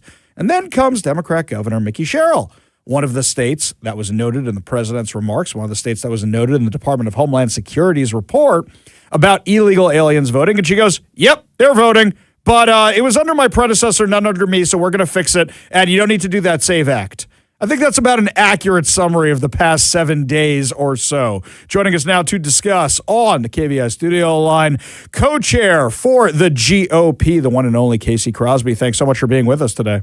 Thanks for having me. Always a pleasure. So, were you surprised that she actually admitted it?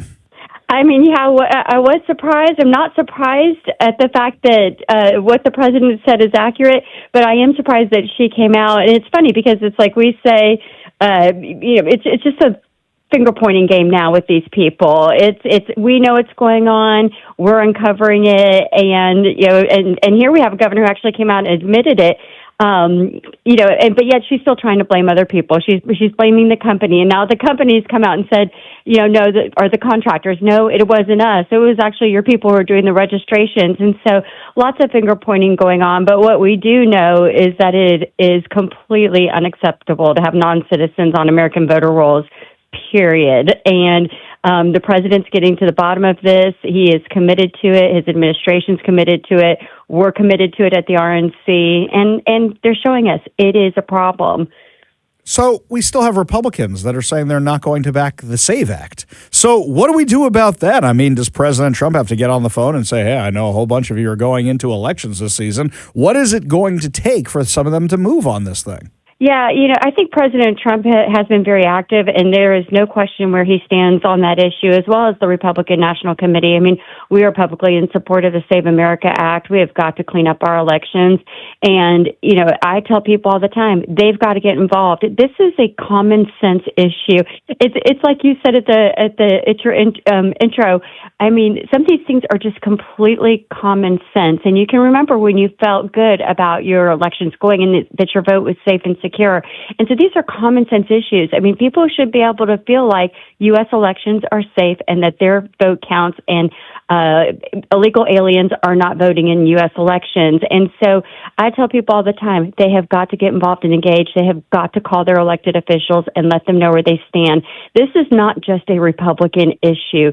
Democrats, independents, across the board support proving you're a U.S. citizen and showing your ID when you go to vote. And it's so simple, and it's insane that anybody can't support this. And so the people need to let their elected officials, they work for them, they need to let them know where they stand, and the pressure needs to be put on. Yeah, just to show you kind of problems we have with our election system here, and these are minor problems we have in Washington. My wife's name has been wrong on her ballot since we moved to Washington.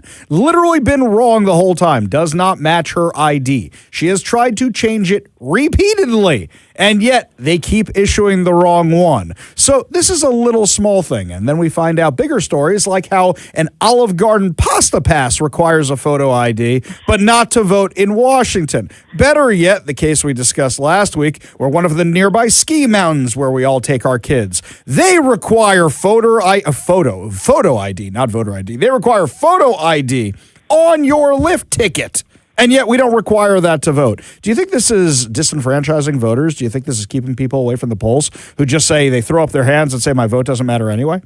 Well, we certainly hope not. We want everybody to take their constitutional rights serious and get out and vote. And, it's important that people vote, but it also shows you just what you said. This is completely a common sense issue. When you travel, you have to show a form of ID and prove you are who you say you are.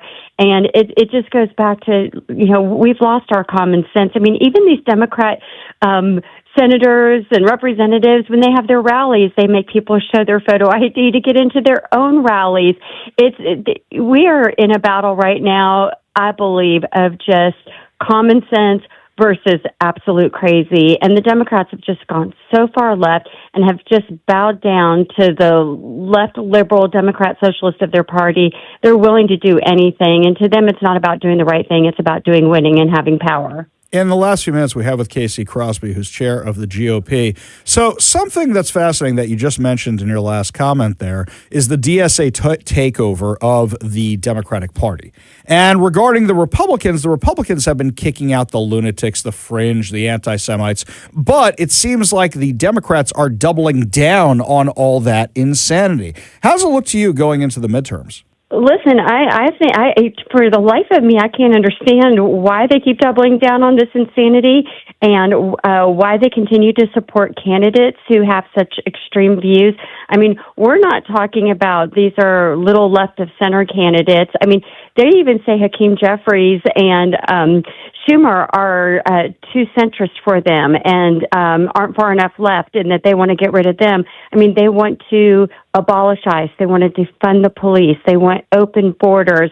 They don't want people. It's like the Supreme Court. They want to eliminate the Supreme Court and the Senate and have the House determine who serves, and they're accountable to the House. I mean, if you get on their website, they have their platform out there, and it is some of the most craziest, loony ideas. And that's what they're wrapping their arms around and supporting, and their candidates. So going into these midterms, we feel pretty good because the character and caliber of our candidates are just outstanding. President Trump has endorsed in several races.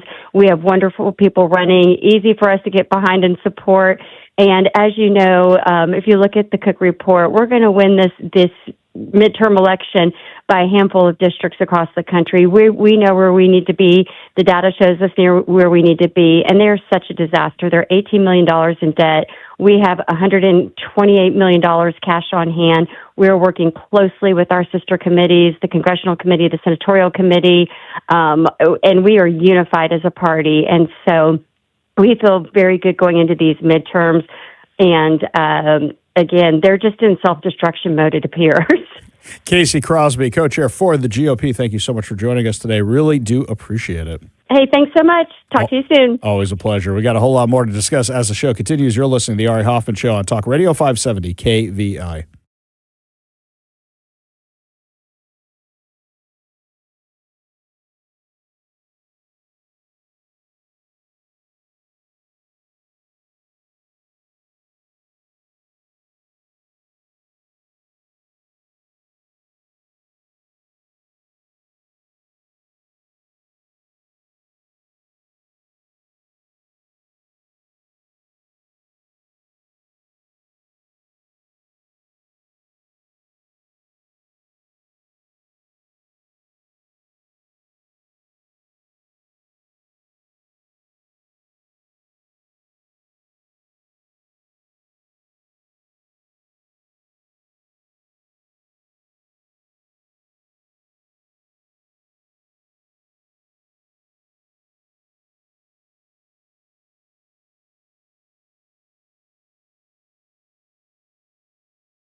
Only good news to wrap up another amazing episode of the Ari Hoffman Show right here on Talk Radio 570 KVI. And you know when something has gone so viral, it's not cool anymore when mom and dad find out? That's Jimothy. Jimothy right now is just reached that level where it just ain't cool no more. I mean, I kind of chuckled at this, even though it's really bad Photoshop. The White House posted this. The White House posted a picture of Jimothy. And it says, Jimothy spotted on his way to Washington, D.C. And it is a bad Photoshop version of a hat on Jimothy that says Trump was right about everything. Okay, when the government's making memes about something, it has reached the zenith. We are done. It's all downhill from here. Yeah, this thing jumped the shark a long time ago. It jumped the shark after the first 2 or 3 hours it came out. Yes. Apparently, by the way, there's more than one of these deformed raccoons out there. I'm sure there are. Yes. I mean, come on. It's Ballard. How much meth did they get into out there? What else do they eat at the pregnant mom eat at a homeless encampment? I wasn't thinking locally. I was thinking This thing's but local. It's from Ballard. I know where it's from, but I didn't know you're claiming there's multiple in the area. Yeah, apparently there's a whole bunch of them in. You know what I think? I think there's a deformed mom raccoon having deformed baby raccoons.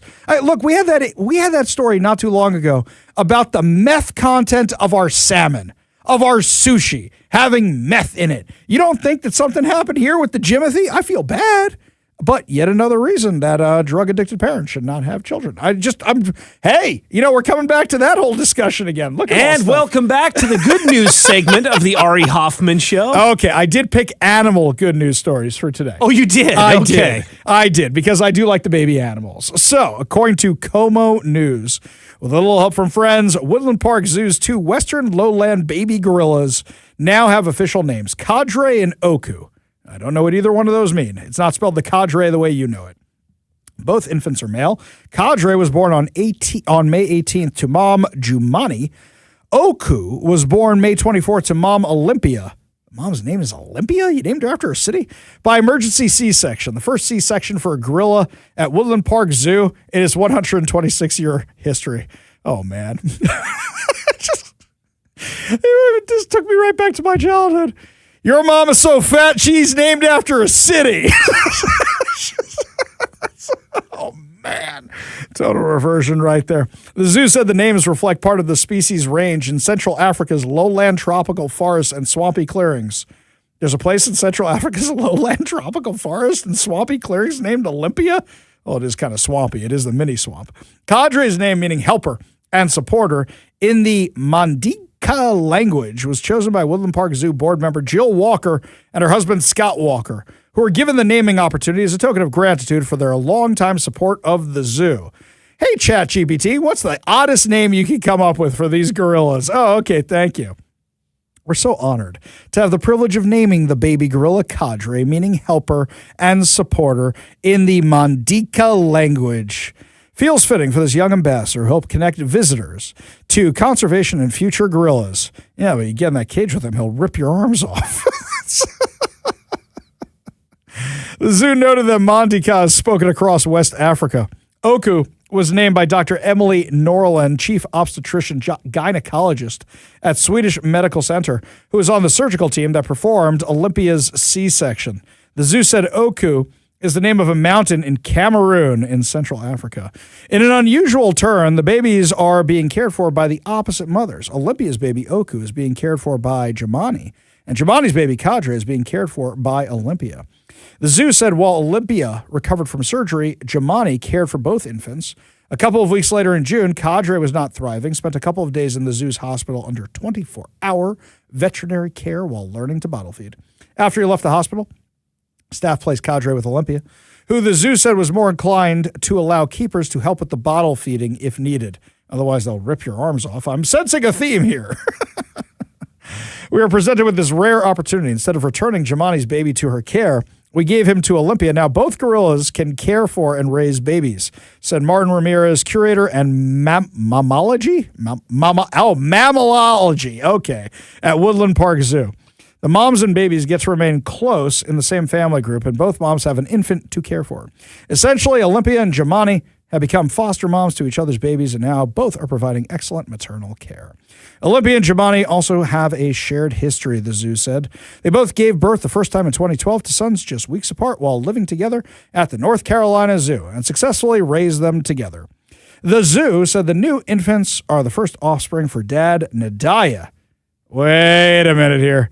One dad for both. Okay. All right. The only thing I'm going to make here is it's one boy gorilla and two girl gorillas. That dude must be living the life. People bring him food all the time. All right. Woodland Park Zoo currently cares for 13 western lowland gorillas living in 2 separate family groups.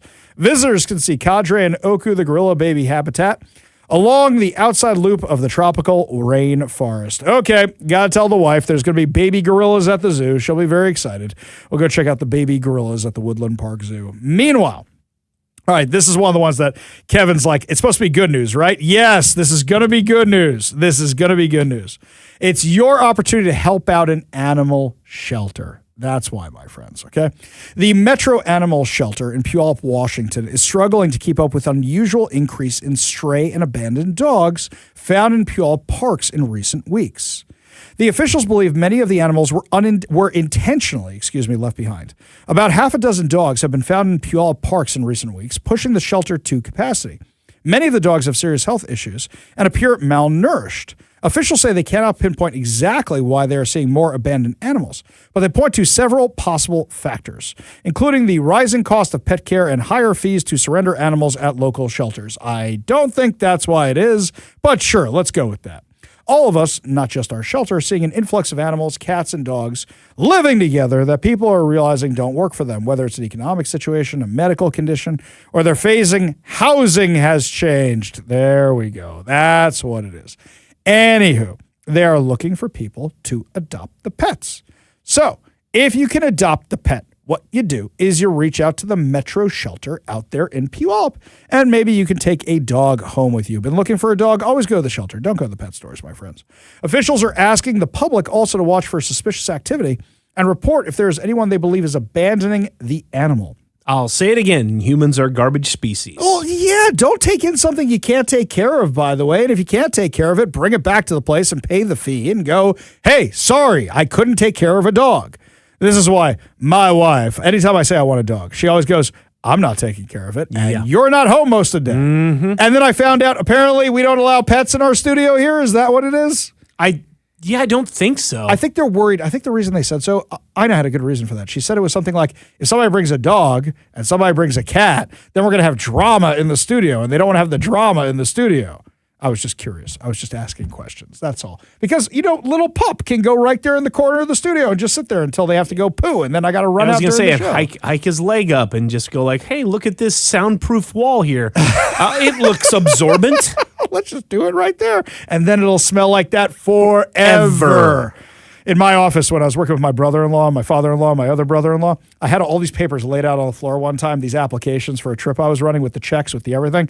My brother-in-law was potty training his dog. Guess whose dog walked in and peed all over the checks and everything? Had to dry all that out. It was disgusting. Maybe there's a good reason we don't allow pets here in the office. But this is stopping my dream of owning a dog. But then the animals are so expensive. Then you got to take care. Anyway, go to the Metro Animal Shelter. Help them out. Help them out with the pets. You want to have a pet, you talk to the Metro Animal Shelter out there in Puyallup.